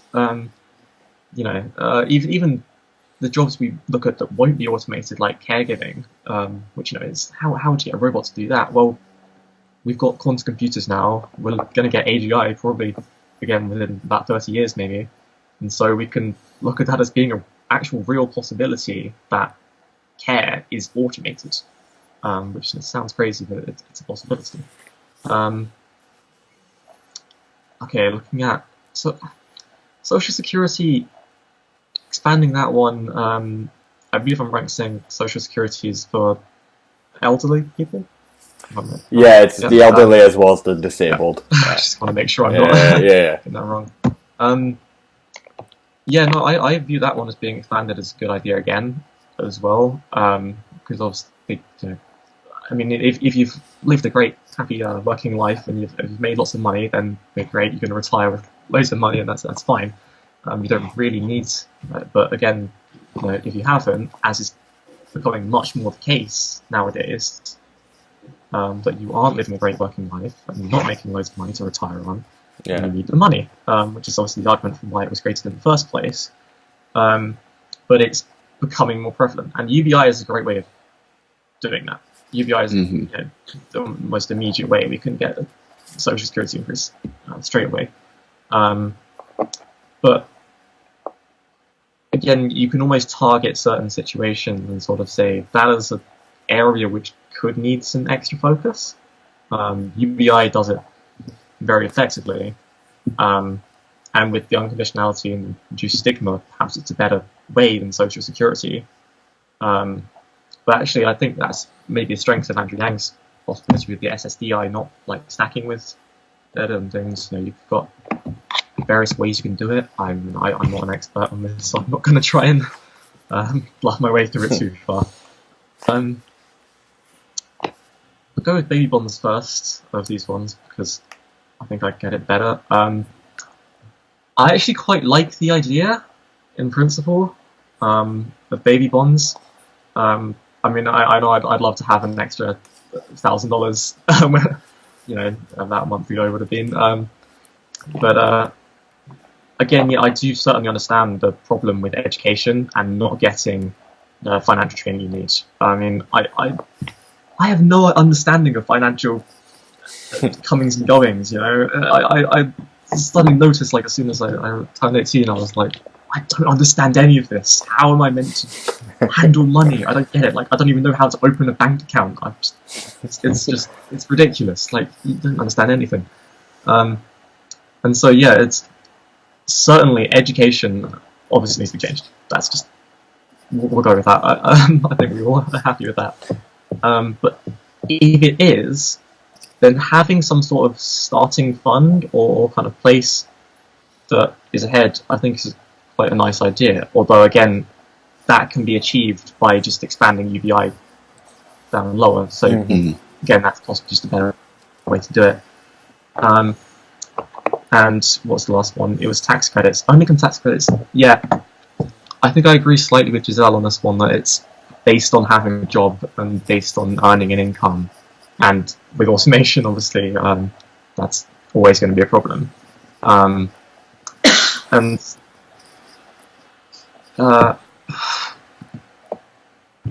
Yeah, I think that's generally. Okay, yeah, no. I think I can certainly get to a lot of the points you have, but before I get into that, I want to give Seth a chance to opine on those 5. So, Seth, obviously you have already been critical of the federal jobs guarantee. How are you feeling about the federal $15 minimum wage, the expansion of Social Security, having an expansion of the earned income tax credit, as well as baby bonds?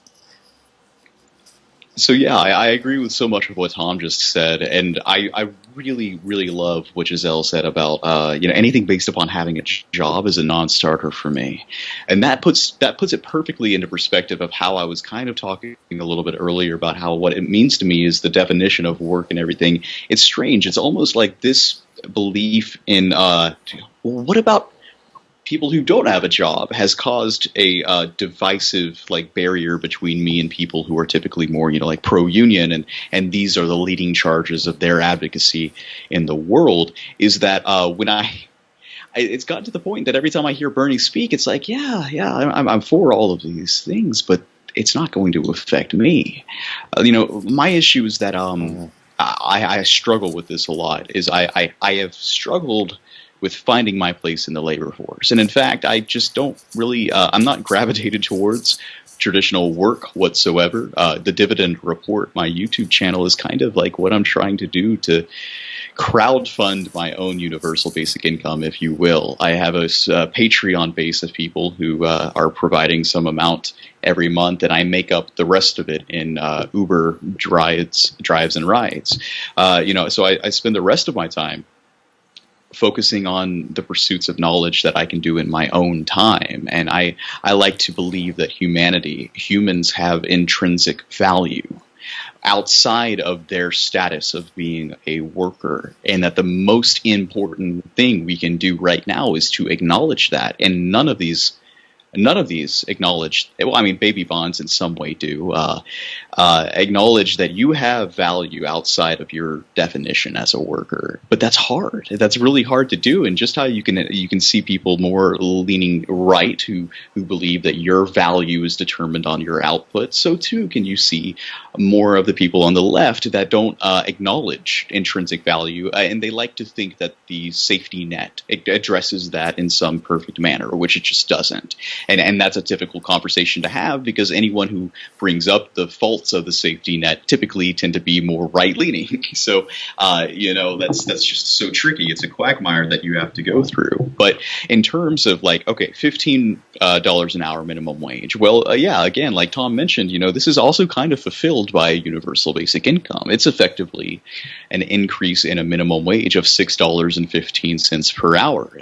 As of the 2010 census, I believe it was 2.3% of workers made the federal minimum wage of $7.25 per hour. Since then, many states have already increased their minimum wage to 15, and so that 2.3% of workers is probably even lower at this time.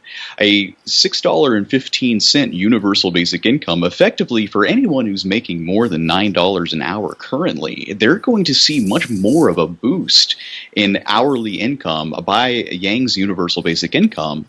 It's that small group of workers between $7.25 and $9 an hour who would see a little bit more benefit from a $15 minimum wage. But effectively the threshold at that point is going to be $13 an hour, which is $2 difference, and a much smaller group. Many more people will be impacted to a much stronger degree with the universal basic income. I do tend to think that conservatives like to overplay certain negative aspects of what a minimum wage increase could do. For instance, it's going to cause prices to raise. It's going to cause, you're going to suddenly have kiosks in every store. I think it's not as wide of a problem. I think more people will benefit from a minimum wage increase than not, but I do believe that there are certain cases, there are certain autonomous functions which, they're going to cost less than $15 to do. And there's a convergence point where technology is continuously getting cheaper and more efficient, and you will have problem cases where people will be negatively affected by the minimum wage increase. That's why I'm for universal basic income as a priority above that, because you will be giving them increased power without increasing the burden upon payroll to possibly cause some bad thing, some offshoring, some outsourcing, some automation, some decreasing of work hours. Because let's just face it, these are businesses. Their number one priority is to increase profit for shareholders, and the biggest business expense is payroll when you're thinking about things. And to increase shareholder profit, you're going to decrease expenses. That is just a tenet of business, and we have to understand that. We have to understand that, and progressives need to understand that too. I'm not attacking the idea that every worker should be compensated fairly for the work they do. I completely agree, but we have to understand reality. So, what I would personally love to see is a universal basic income, implemented, and then, let's just have a stronger conversation in local regions about, what should we do about a minimum wage? Ultimately, I'd like to take the libertarian angle at this and say, if you had the ability to say no to a job that you don't feel that you're being compensated fairly for, then say no. Right now, libertarians would love to tell you that you have that power to do so. If you don't think you're making enough money here, there's nothing stopping you from quitting. Well, yes, there is. It's destitution, it's poverty, homelessness, and starvation, right? I would like to test that. I would like to see that go to its to max and say yes, a true basic universal income where everybody can say no to work inherently. The bottom rows of Maslow's hierarchy have been met. You have shelter, you have food. Now what you decide to do with your time is up to you, and it's up to then the employers, who I do believe have the ability to pay people a truly living wage, will have to make the decision for themselves. It's upon them. The onus is upon them. That would be a beautiful life to live.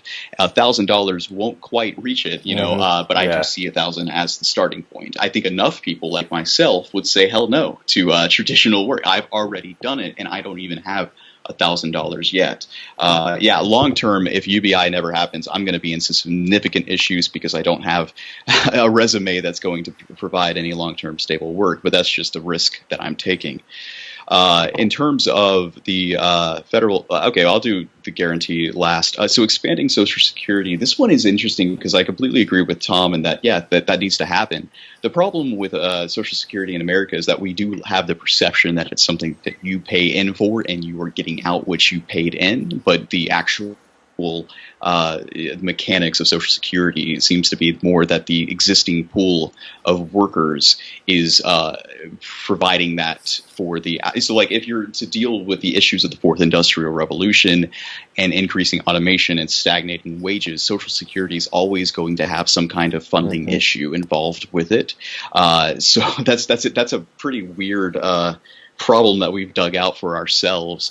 A universal basic income would essentially increase the Social Security benefit received. It's important that they both stack. I'm very glad that Yang has clarified that it will indeed stack with Social Security. So that's tough. Ideally, in a perfect world, the basic income is going to be enough that you can live a pretty comfortable life no matter what age you are. And the question of, what have I paid into this thing for so long? I don't know. It might just be that that amount's going to stay the same for everyone, regardless of age. Right now, I'm happy with what a universal basic income would do. As terms of expanding the earned income tax credit, I think that a truly universal basic income would effectively negate the need for the EITC, considering that the entire idea for the EITC is that if you have worked some amount, you're going to effectively reach up to this level of basic income. I could see something in terms of an augmentation for expanded work. For instance, if for any reason why employers would not ever reach a point where they would have to try and compete for labor, if it was still just a continual, you need to work in some way, then to have some basic amount that, if you are a worker and you receive UBI as well, any work you do should hopefully lead you to a little bit more of a better existence. And this is going to tie right into my main critique of a federal jobs guarantee. So I'm going to link that in just after baby bonds. And baby bonds, I love the idea of baby bonds because the issue that is addressing is an issue of wealth inequality, which is different from income inequality in the sense that wealth is something that is accumulated over time and generations, and especially amongst minority communities, is something that is severely unequal in this country. And the idea behind baby bombs is that that's how you build wealth.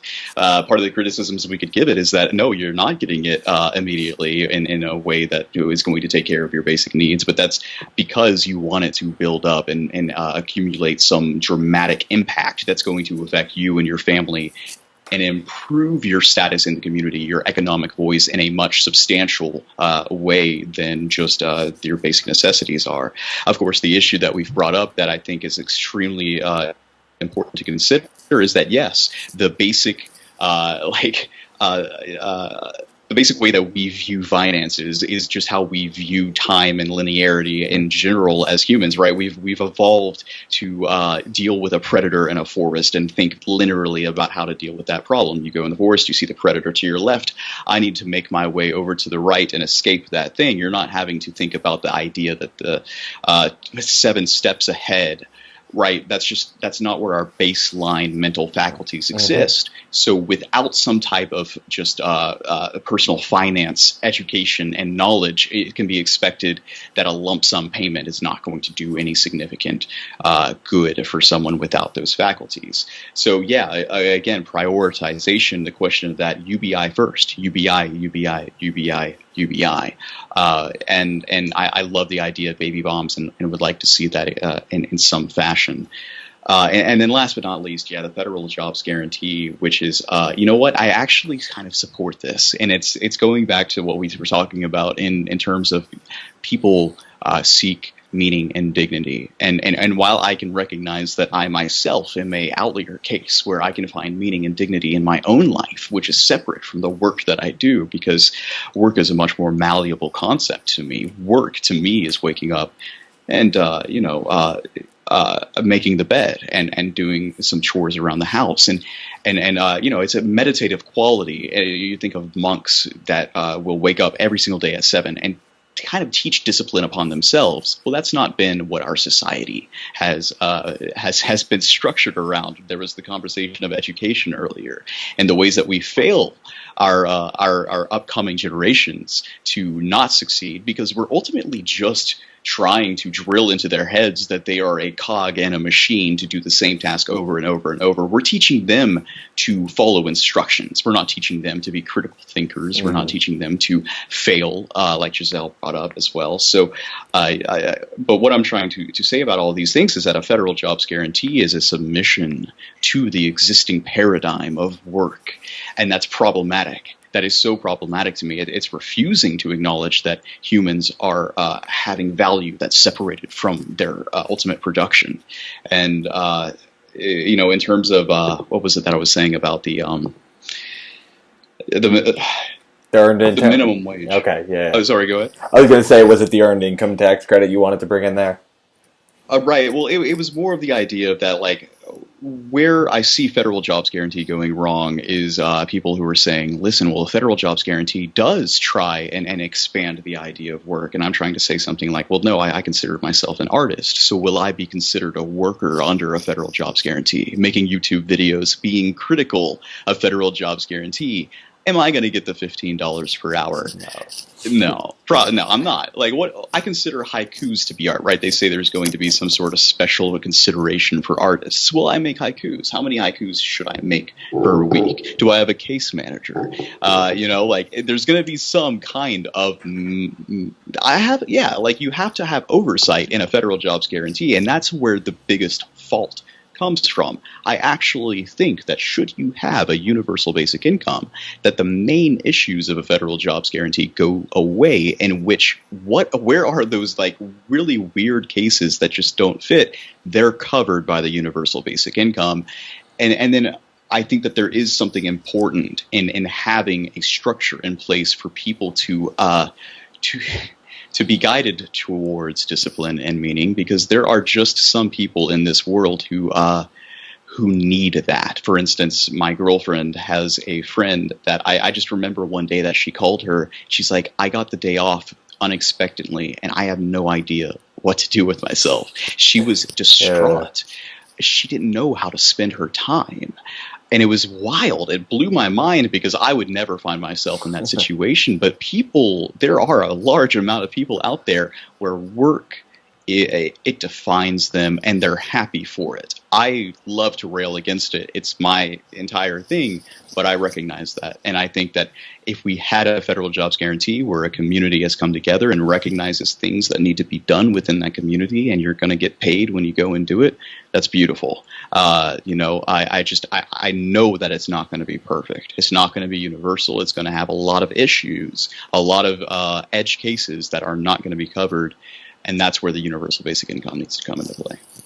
Yeah, I think that makes a lot of sense. And I think the universal theme here has been that it has to be the top priority. And then I think also, if you have that in place already, I think it helps a lot of these other proposals too. So like having some of the drawbacks of a $15 minimum wage, as we've kind of described here, and potentially laying off some folks because of those edge cases where the automation becomes more affordable. It's going to help you have that floor for you to recover from. So when we're properly evaluating people's time, you can more easily accommodate that. I personally advocate for a scaled minimum wage where you start at 12 come 2025 and it goes up to 20 for the largest corporations, so that it's not like devastating as many small like businesses. But I certainly agree that you need to put that floor underneath because it is more universal. It is beyond workers. It's everyone. Similarly, I would say that goes for the earned income tax credit. For example, if you're someone who's more middle class, getting paid a little bit more, you're likely going to get more out of your earned income tax credit because you have to use the full amount. If you're being paid a poverty wage, you're not getting the full benefit of the earned income tax credit. So it only kind of benefits you if you're middle class. And furthermore, I think when you look at expanding Social Security, it's kind of one of the things that we're all saying this is a really quick way to do it, universal basic income, compared to having it be from a worker base. And that's why Andrew Yang, when he designed his proposal, one of the funding mechanisms is lifting the cap on Social Security, but using that to fund the freedom dividend. So I thought that was a really interesting idea as well. Baby bonds is a very interesting topic. I personally agree. It's kind of like giving everyone an inheritance. And if we're looking at how our economy has worked currently, it's the people who get the inheritance that end up being the wealthiest among us. You kind of have to have not just everyone starts going around go, but when you start that game of Monopoly, everyone starts with a baseline amount of money too. So I always thought that was a very interesting proposal to kind of help this generational wealth gap. And then finally, the federal jobs guarantee. I don't have a problem with the jobs guarantee. I just think it should be local. I think that's really the problem that I have is when you get into the actual administration of provisioning funds from the federal level and how much freedom you give, the oversight levels, it becomes a logistical nightmare to manage at a federal level. As you're saying, if a community gets together and says, this is a task that we think is important to our community, let's make jobs, anyone who wants to do it will pay them, great, go for it. That's your local community, you want to help your needs, go for it. It's just really when it comes to the federal level trying to administer that, I could imagine in a Trump administration, the federal level might say, okay, go build me a wall.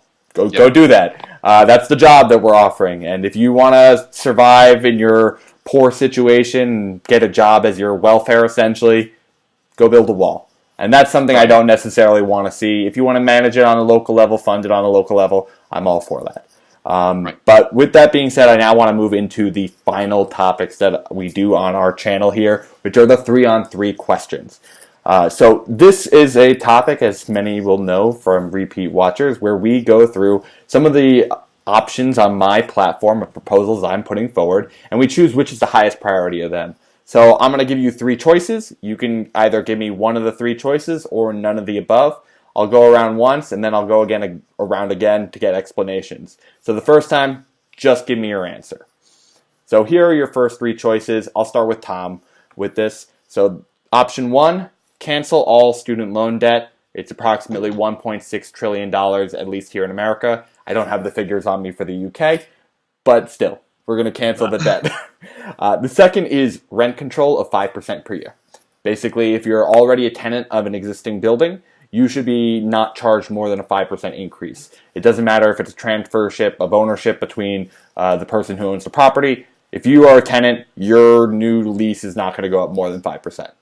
And the third is what I just mentioned beforehand, which is a scaled minimum wage, where come 2025, the minimum wage would go to $12 for all businesses at a minimum and $20 for all businesses with assets over $10 million. So, Tom, which of those 3, or none of the above, would you choose as your highest priority? I'm going to have to go with the rent control, 5% rent control. Okay. Gisele, which of those 3 would you go with, or none of the above? Okay, so I'm sorry to say I have a hard stop right now. I have somebody waiting in the street for me. So I'm going to give you the answers all at once, if I may. Yeah, go for it. Question number 1. Spoiler alert for the next questions. Yes. No, I'm not allowed to do that. Okay. Oh, you can do that. No, none of the above. Okay. None of the above on question number 1. May I go on? Let's go ahead. I'll read them so I'm not giving too many spoilers. The second question is lifting the House of Representatives cap and baselining it every 10 years. The second is score voting. And the third is a 12-year term limit for Congress. So that's question 2. And in question 3, the options are requiring all judges to have a vote of confidence every 12 years, making Juneteenth, which is June 19th, a federal holiday that requires all primaries be held on the same day. And the third is making filing taxes free and creating an automated opt-in program from the IRS to file your taxes. So, yes. Now, Gisele, Okay. I would love to have Now your you- answers. Okay, question number 2, term limits Okay. would be my priority. And question number 3, making all primaries be held on the same day. Well, okay. Do you have anything you'd like to add on why those are your top picks? Wanted to thank you for the privilege. You ran a little longer than I expected, so I'm sorry about Yeah, that. that's all right. And I just want to mention that Gerald's mantra about working on UBI was think big, start small, move fast. And that's exactly what I'm planning to do. And thank you so much for letting me participate. Oh, well, thank Thank you you, Gisele. so much, Gisele. It was a pleasure to have you on. Okay, Bye. so now I'll go to Seth on this one. So you've heard the first answer from Tom. He had said he wanted the rent control, and then you heard from Gisele that she wanted none of the above. Where do you fall yourself on those options? So I would say canceling all student loan debt, but with an asterisk. I think there's a little bit more to speak about exactly how that would go about. But yeah, that one. Okay, so then I'll continue with you. So let's hear a little bit more. You said canceling of the student debt. What's your caveat that you have to that? I don't know. I think it's just anything that's so broadly covered by such a brush is. Well, I don't know. I'd like to have it all done all together, because who's exactly missing out when you cancel that student loan? They've already been paid. Our economy is just being anchored by student loan debt. It's not something that ever existed for generations before us in this manner, and ultimately, it's just not providing any kind of real value towards our economy in any way. I think in terms of the other solutions and like the scaled minimum wage, part of like the issue that I have with basing it upon how many employees or the revenue or the assets is that when Amazon raised their minimum wage to $15 an hour after Bernie kind of prodded and poked them to do so, I think it was Bezos himself who came out and said, we're raising our minimum wage to $15 an hour. We hope that our competitors will do so as well. And I viewed that as a passive aggressive type of like, come at me, right? Because Amazon has 350,000 employees. Walmart has 1.6 million. So in terms of like, yeah, I understand Walmart could absolutely afford to pay its workers $20 per hour.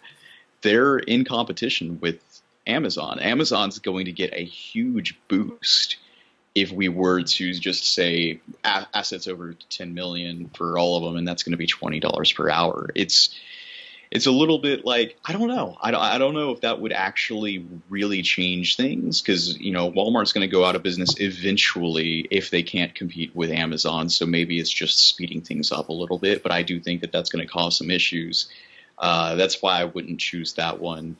And in terms of rent control of 5% per year, it's just there are some issues that I have seen crop up with rent control. I think ultimately, yeah, people can't just be free to raise rents willy-nilly based on anything. I would hope to see value in what a universal basic income that's detached from labor and geographic position would allow people to choose lower cost of areas to live in. And ideally, we would see a release of pressure on rising housing prices there.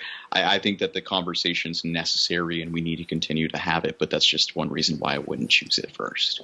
Okay, so before I go into where I kind of fall between these issues, Tom, what led you to choose rent control as your top issue between the three? Well, Mainly because I wouldn't choose the other ones, and because I don't see anything initially like overtly wrong with that one. Um, um, so what I'm going to say, let's start with minimum wages. I think I'll go with very much the same kind of route as Seth has gone. And yes, I do pronounce it routes, not routes. Okay, I will.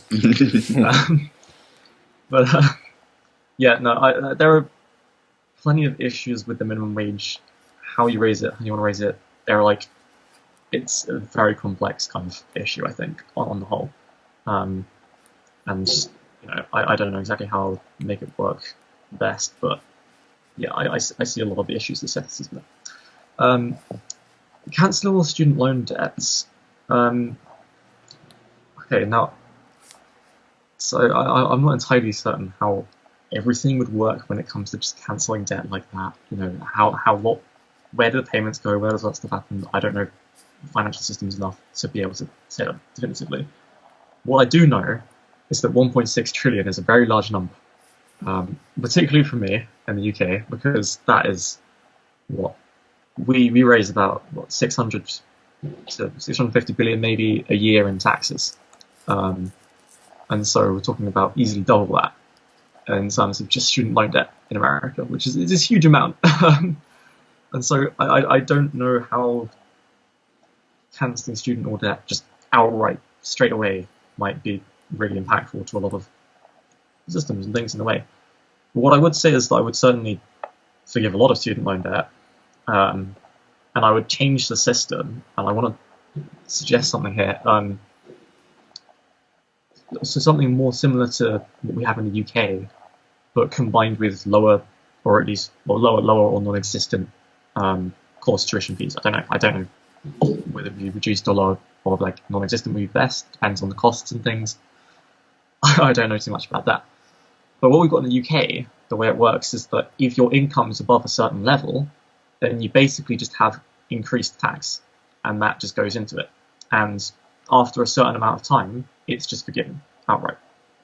And so that way, it really isn't a burden on you as an individual. It's just an increased tax. It's like a graduation tax put in place. It's a very interesting proposal. It's another one I have in my platform is that kind of upfront, opt-in, free tuition for a permanent income tax of 0.25% for each year you attend. So I think it's a very similar proposal to what you're saying. The reason where I kind of give all three of these as options that I really have is, first of all, when you're talking about canceling student loan debt, as we were talking about beforehand, it is a really big burden. The inflation has really been seen mainly by the younger generation now. It is the top inflated price of any market, healthcare, housing, anything combined. Student tuition is the highest amount. And that's mainly because, well, the federal government has already been cutting how much it's been funding up front to the colleges, which made them increase their tuitions. So this is basically, the federal government was supposed to be paying in for this anyway. They decided to cut back. So now we're doing it on the back end to forgive it. Furthermore, the people who already had the money and were going to college, they didn't take on the debt because they already had the money to pay for it up front. So these are still the people who are lower class, middle class people who had to take on the debt to go to college.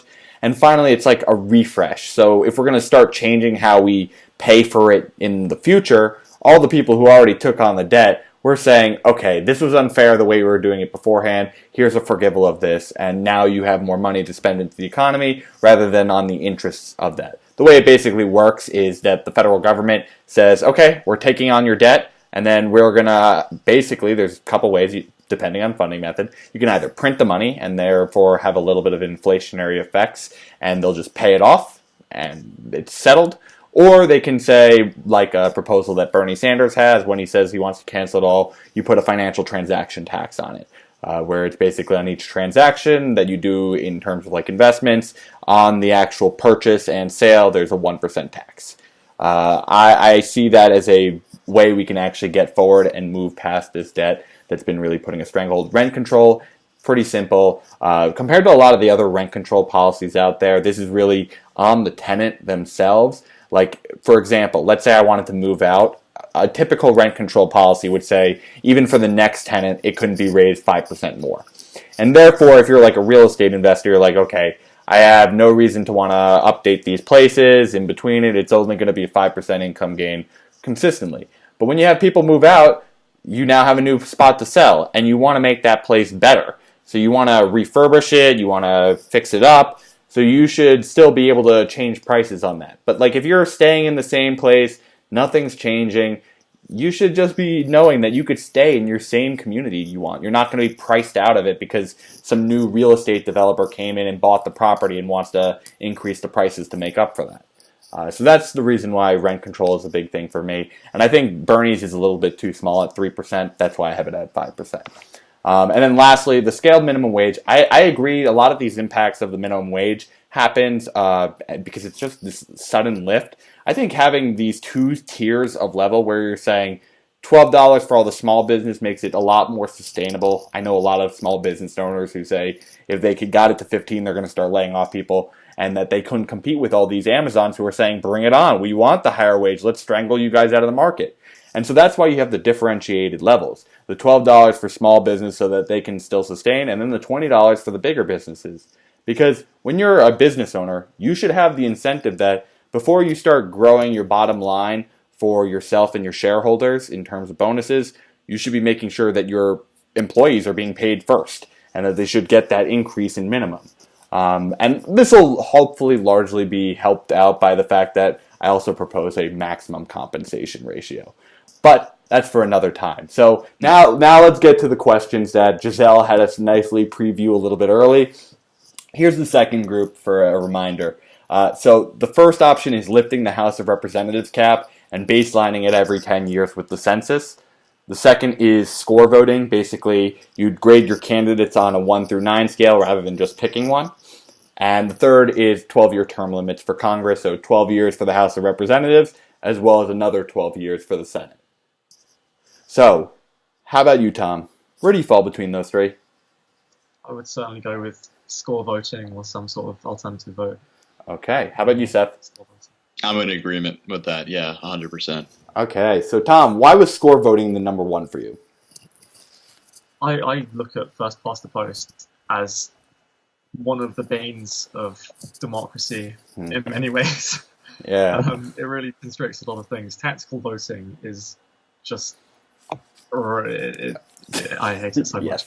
I mean, we have it better in the UK compared to America. We've got like actual other parties that still exist other than the main two that could actually potentially get a decent number of seats or representatives, whatever it is.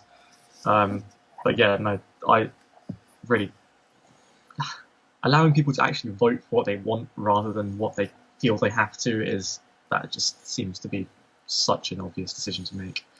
Although I do certainly look at the other two as good ideas. I do like a term limit for Congress. That makes sense to me in many ways. Not let the corruption seep in, I think, is a way to explain that one. And then, capping the number of representatives with, an increasing population. Also, it's representative democracy. How are you representing people that have just been born when you're not letting more people represent them? It's just... Yeah. No, I could totally feel you on that one. And it's always given smaller states over time a little bit more increased power. Seth, why did you choose score voting of the three? Was it simply, as he was stating before, it's just such a frustration of the first past the poll system, or is it that the other two proposals are lacking in some regard? Yeah, it's mostly the former that, I mean, part of why I am so also energetic about something about like democracy dollars is that, democracy is so important, and being able to, your voice seems to not matter based upon this percentage or that percentage. That's absolutely just stupid, in my opinion. And like, ideally, too, once you are able to have these things fixed, something like a 12-year term limit, right now the argument against term limit would be that there is some kind of power involved with having a senior member in Congress and someone who knows how to get the job done, etc. The problem, of course, presented by a 12-year, by not having a 12-year term limit is that corruption seeps in. I suppose, though, that if we're worried about the problem of corruption, that the term limit might not inherently change it, in the sense that if lobbying and getting your guy in is the purpose of that, we could expect those externalities to conform to term limits and find some way to, all right, every 12 years we're going to be, we have our fledgling candidate getting prepared and learning the ropes and yada, yada, yada. So, it's more important to prioritize exactly how important it is to have the people's voice represented in democracy, and ranked choice voting or some other type like that is inherently important with that, as is democracy dollars. And if that did well enough on its own, then we wouldn't even really need the discussion for 12-year term limits, because having someone in office for longer than 12 years would hopefully be a reflection of the fact that they are actually representing the people's voice, where now that's not necessarily the case. They're representing what's best for the party. They're representing for what's best for this movement, hopefully in the long term. Asterisk, asterisk, asterisk. Yeah, no, I certainly understand you there. First and foremost, we have to increase the participation in our democracy. And I think that's why I, along with both of you, say score voting is the most important, because I think it is most directly the invitation to people to want to participate more. You get to vote your values. You're not voting for the lesser of two evils necessarily.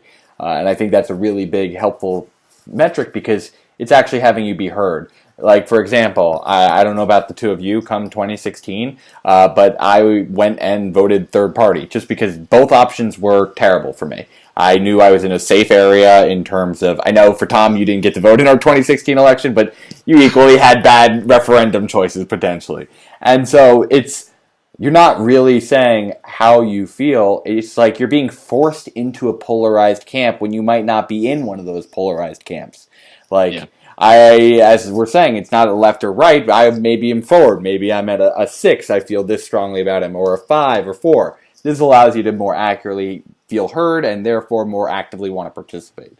Likewise, I think having the term limits is helpful in the regard of it keeps people active in being a participant. When you have these kind of careerists, you get these incumbents in office for a long period of time because you're kind of checked out. Oh, he's always been there. We don't have to study who the new person is. It's just he's been there. We know him. And so having this term limit forces you to kind of keep engaged with who the new crop is, learn about them, stay actively involved, potentially help new movements prop up. It forces you to actually learn the new people over time rather than just say, yeah, it's been the same guy for 30 years. And so I think term limits helps that. And I think at a minimum, we know that there are incentives to corrupt the system. Like, there's not, like, that's why democracy dollars is such a big proposal. It's not trying to say, nope, no money at all, because we know it seeps in anyway. We're trying to flood it out. And so 12-year term limits acknowledges, yeah, it's going to keep trying to seep in, but at least we know for a fact they're being tossed out at a certain point. They don't have that flexibility of saying, you know what, we do just have the party behind us and the resources behind us, so we'll just keep being here. And then the last is just, that's more so having fairness between the states, in my opinion. Big states, over time, when they have their populations grow, don't get the representation they deserve. And so you have an electoral college system that just favors more conservative, more rural populations over urban populations over time. And we in New Jersey would like to have a voice. So that's something that I would also support. So now I'm going to go for the final question. So here are your 3 choices.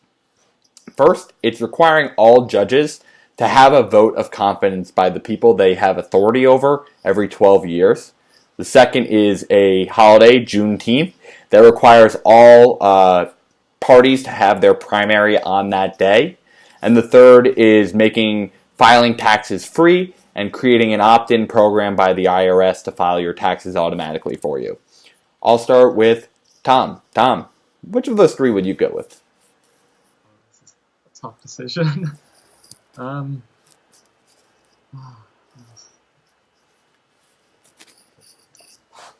think I'm going to go with the safe option again, I think, and I'm going to go with filing taxes free. Okay. Very safe. We all do it. We all know the burden of how annoying taxes can be. Seth, how about you? Which of those three are you choosing? The taxes making them free is absolutely my choice.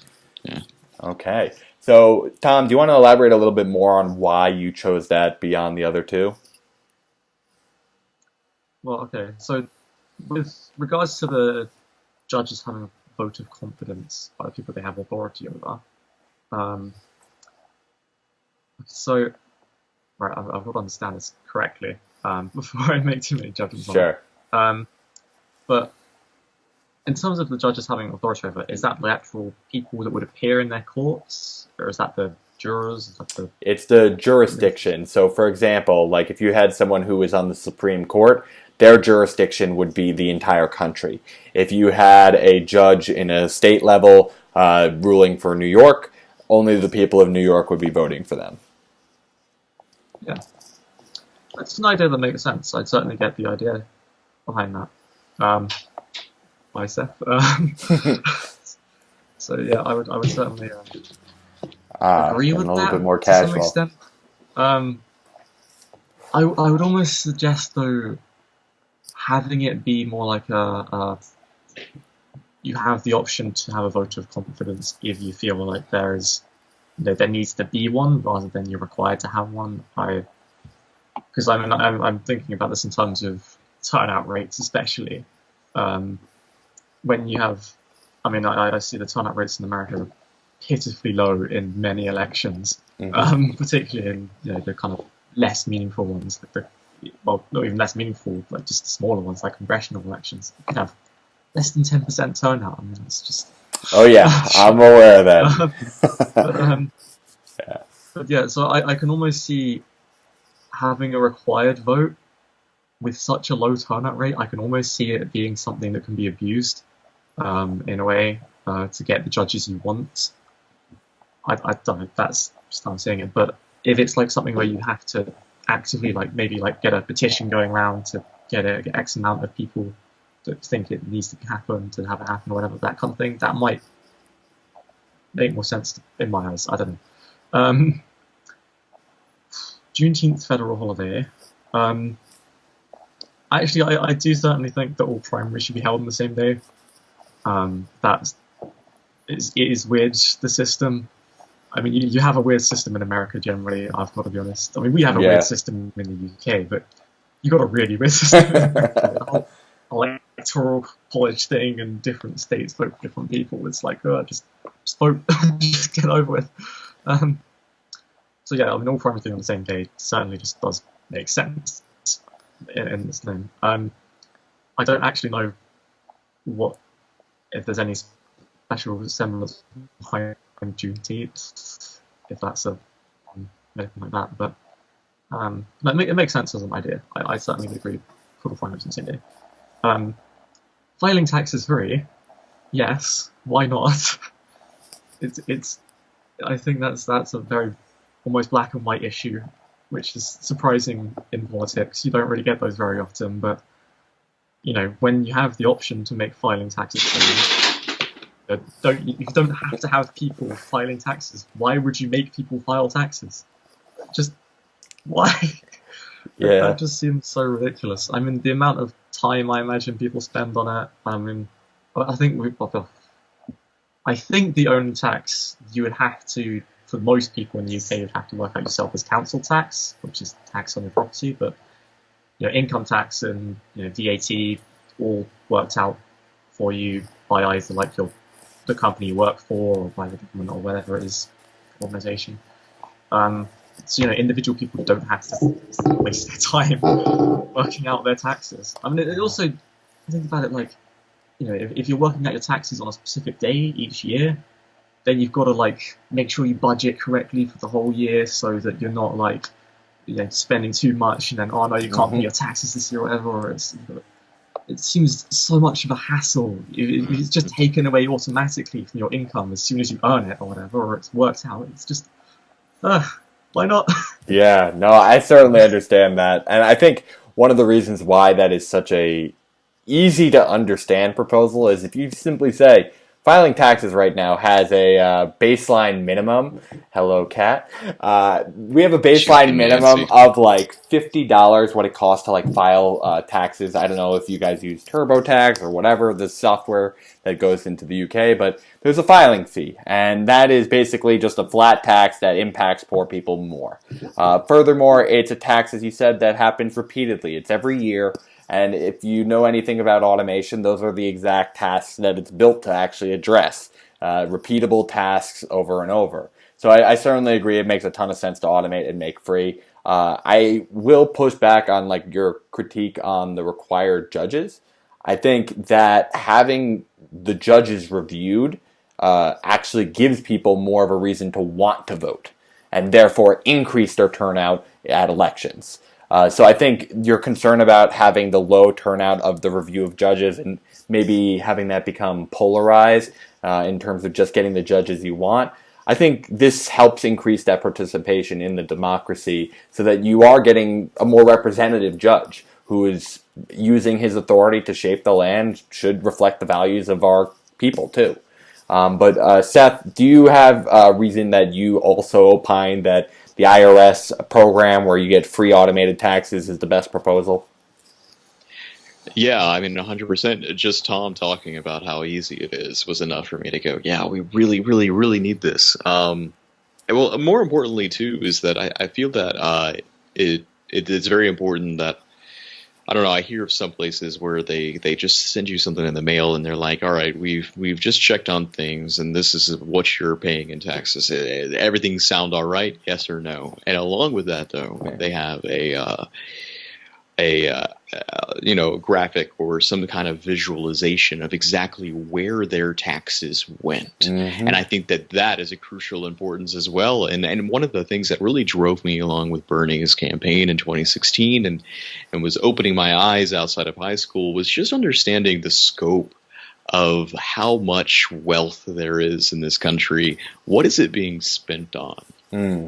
And how just people don't understand that, we're buying the lie of scarcity when really we live in abundance. And if you can see just how much abundance there is, that's when you're starting to ask some pretty significant questions. And I think most of the country is just completely unaware of how their tax money is spent, and they're not seeing, it's not being spent effectively. And the more that we can see that, the more we can drive a conversation forward about how to hopefully get things working in some way. As for requiring all judges to have a vote of confidence, this one's pretty interesting, and I won't talk about it too much just because I don't know the right answer. Like, I think it comes down to the question of, like, what's more at risk of being politicized? It seems to be now that, like, if you could just look at our Supreme Court, that what was meant to be something that prevented politicization, which was a life term, to be somehow, the opposite of you need to be left or right. Well, that's just not the case. One of the most important driving factors of, especially for Republicans, is control over judiciary appointments, which isn't good. Ideally, you want someone who's going to be non-biased and who's following the law. But, another interesting point to bring up is that values that we want judges to be upholding, well, values in a society do change. And this is especially problematic given the fact that our values are changing in coordination or, parallel to, in juxtaposition to technology. Technology is exponential. So, our values today are significantly different than they were 20, 30 years ago. And expecting one sole person to be the judge of those values for 50 plus years, that can be problematic. Absolutely. It's quite possible that we need to have this discussion. It's also part of the reason why I talk about the importance of having a future thinking leader in a world of exponential progress of 2 to 4 to 4 to 8 to 8, and within just a few iterations, you're at millions. If you have someone who is leading you who doesn't know how to make a PDF from a Word doc, and they're leading the free world, they're leading the government That's just not good. That's not good at all. So yeah, I think I'd like to say that's good. It's hard to say though. And that deserves a lot of conversation. And as for the federal holiday to require for all primaries to be held on that day, this kind of ties back into the question of ranked choice voting. This is going to significantly change things. It's a really good question, and it's actually one that I haven't thought much about before. Is it going to be also? That would almost maybe negate the requirement of having ranked choice voting, because none of the states have the ability to dictate what follows their vote, right? So, typically it's like it comes down to the wire of 3 states' primaries to know who basically who the nominee is. So if all of them are voting on the same day, there's a bunch of things that are thrown up in the air. It makes sense. I do wonder how that would play in conjunction with DNC shenanigans, I like to call them, but just the going-ons of how the DNC typically chooses things with delegates and superdelegates, and that raises so many questions that I just, that's one of the reasons why I didn't choose it. So yeah, so I can hear from you both that the reason number 3 is the best is that simply it's the simplest, it's common sense. We all know that this should just happen. Like, the others are like philosophically, yes, there's going to be some upside and there's going to be some downside. I personally weigh it as being higher upside in terms of both of those proposals, particularly as someone who is in the last voting state. I always have said that it's a really unfortunate fact that my choices are limited in terms of who ends up getting to me, and that no one ends up showing up anyway. We never get anyone come here. When you have it being all at the same time, you can have candidates taking these different approaches where they have to go to every single state. Like these maybe more fringe candidates come here and we have our issues heard. I know for a fact that in the 2016 election and the 2012 election, we had 0 appearances by presidential candidates in my state. And so, you know how many appearances happen in Iowa? And so I think it's just fairness of having the electorate be heard too. You have to go everywhere to be heard. It's not just the biggest states. It's not just the smallest states. It's all at once. So you got to pick your strategy. Choose the states that you think resonate with your message, or go to them all if that's what your strategy is too. With that being said, I want to thank both of you two for coming on today, going through this marathon of a 2.5-hour episode on UBI. I know this is a passionate topic, and so it was a little bit easier for us to all get through, but thank you guys again. I want to give you one more moment to shout out what you guys have going on so that the Rosebuds out there can go check it out. So Tom, want to give us a little bit of an insight on what the fans out there should go check? I guess Twitter is the only place I actually do anything online that isn't YouTube comments and just reading things, which is, I'm almost ashamed to say it, Fnurby Schnurb is what I'm known as, at F Schnurb, FSHNERB. I will not go into how I got that name. You can try and work it out, you won't. Yeah. Okay. Otherwise... Well, we were happy to have you on today, Tom, and we will include all of our guests, including Gisele, who, again, we were so happy to have on as well. I think she brought us a lot of different perspective. I think given us all sharing a relative similar demographic, she really gave us that outside perspective that was really helpful. But Seth, is there anything else that you would like to shout out for the people out there to go check out? Yeah, and really quickly, just to plug that episode of the Basic Income podcast where they talked about the Gerald Huff, or Gerald Huff himself. It was a very, very good listen. Hopefully, I'm struggling to remember who exactly showed up in the name of it, but we'll find the link hopefully. And just to make sure I'm pronouncing it right, it's Fnurby Sherb? Fnurb. Fnurb. No, but I think you already follow me on Twitter, actually. Yeah, I do, but I've always looked at that. Yeah, that name. What is the pronunciation? Yeah. Nerby. Nerby. Okay. It was a thing. It was a thing that happened.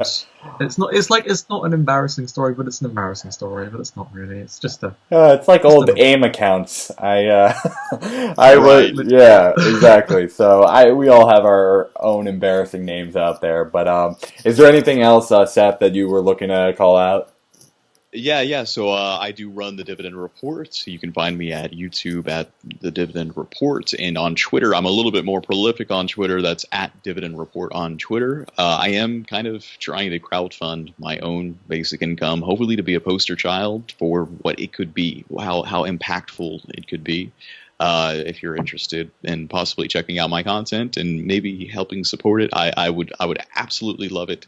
But yeah, if you're interested in some of the things that I've spoken about, which is the dignity of work and futurism and exponential technology and labor and all of these things, I'm going to be continuing to talk about these things, whether or not Andrew Yang is elected, because I think this is the most important discussion that humans on this planet can be having at this time. So yeah, please follow along if you will. And Jonathan, thank you so much for having me. I've been looking forward to this for quite some time, and I've really enjoyed being on today. Well, thank you so much, Seth. And yes, please, everyone, go check out Seth's content. Please go check out the Gerald Huff Fund. We're going to hopefully try and dig up that link. We're going to include everyone's handles below hand as well for you to go check out. With that being said, I just want to give a couple final plugs that we have here at the channel. One important thing is we finally have our follow-up event to the candidate supporter debate. Next week, we are going to be hosting the youth version of this, and we are going to be doing it with guests who are 16 to 17 years old. These candidates have supported expanding the voting age to 16, and so we want to see, do they deserve this vote? I will come in with a completely open mind. My position is that they shouldn't, but I want to be impressed, and let's see how that goes. So I look forward to having that happen next week. The other thing I want to call out is I myself am gearing up my own campaign, and so there's going to be some links if you're on an online team, have some hours to kill, love campaign strategy, and want to help out. I'd love to have you involved as well. With that being said, Rosebuds, thank you for tuning in again this week, and until next time, stay rosy.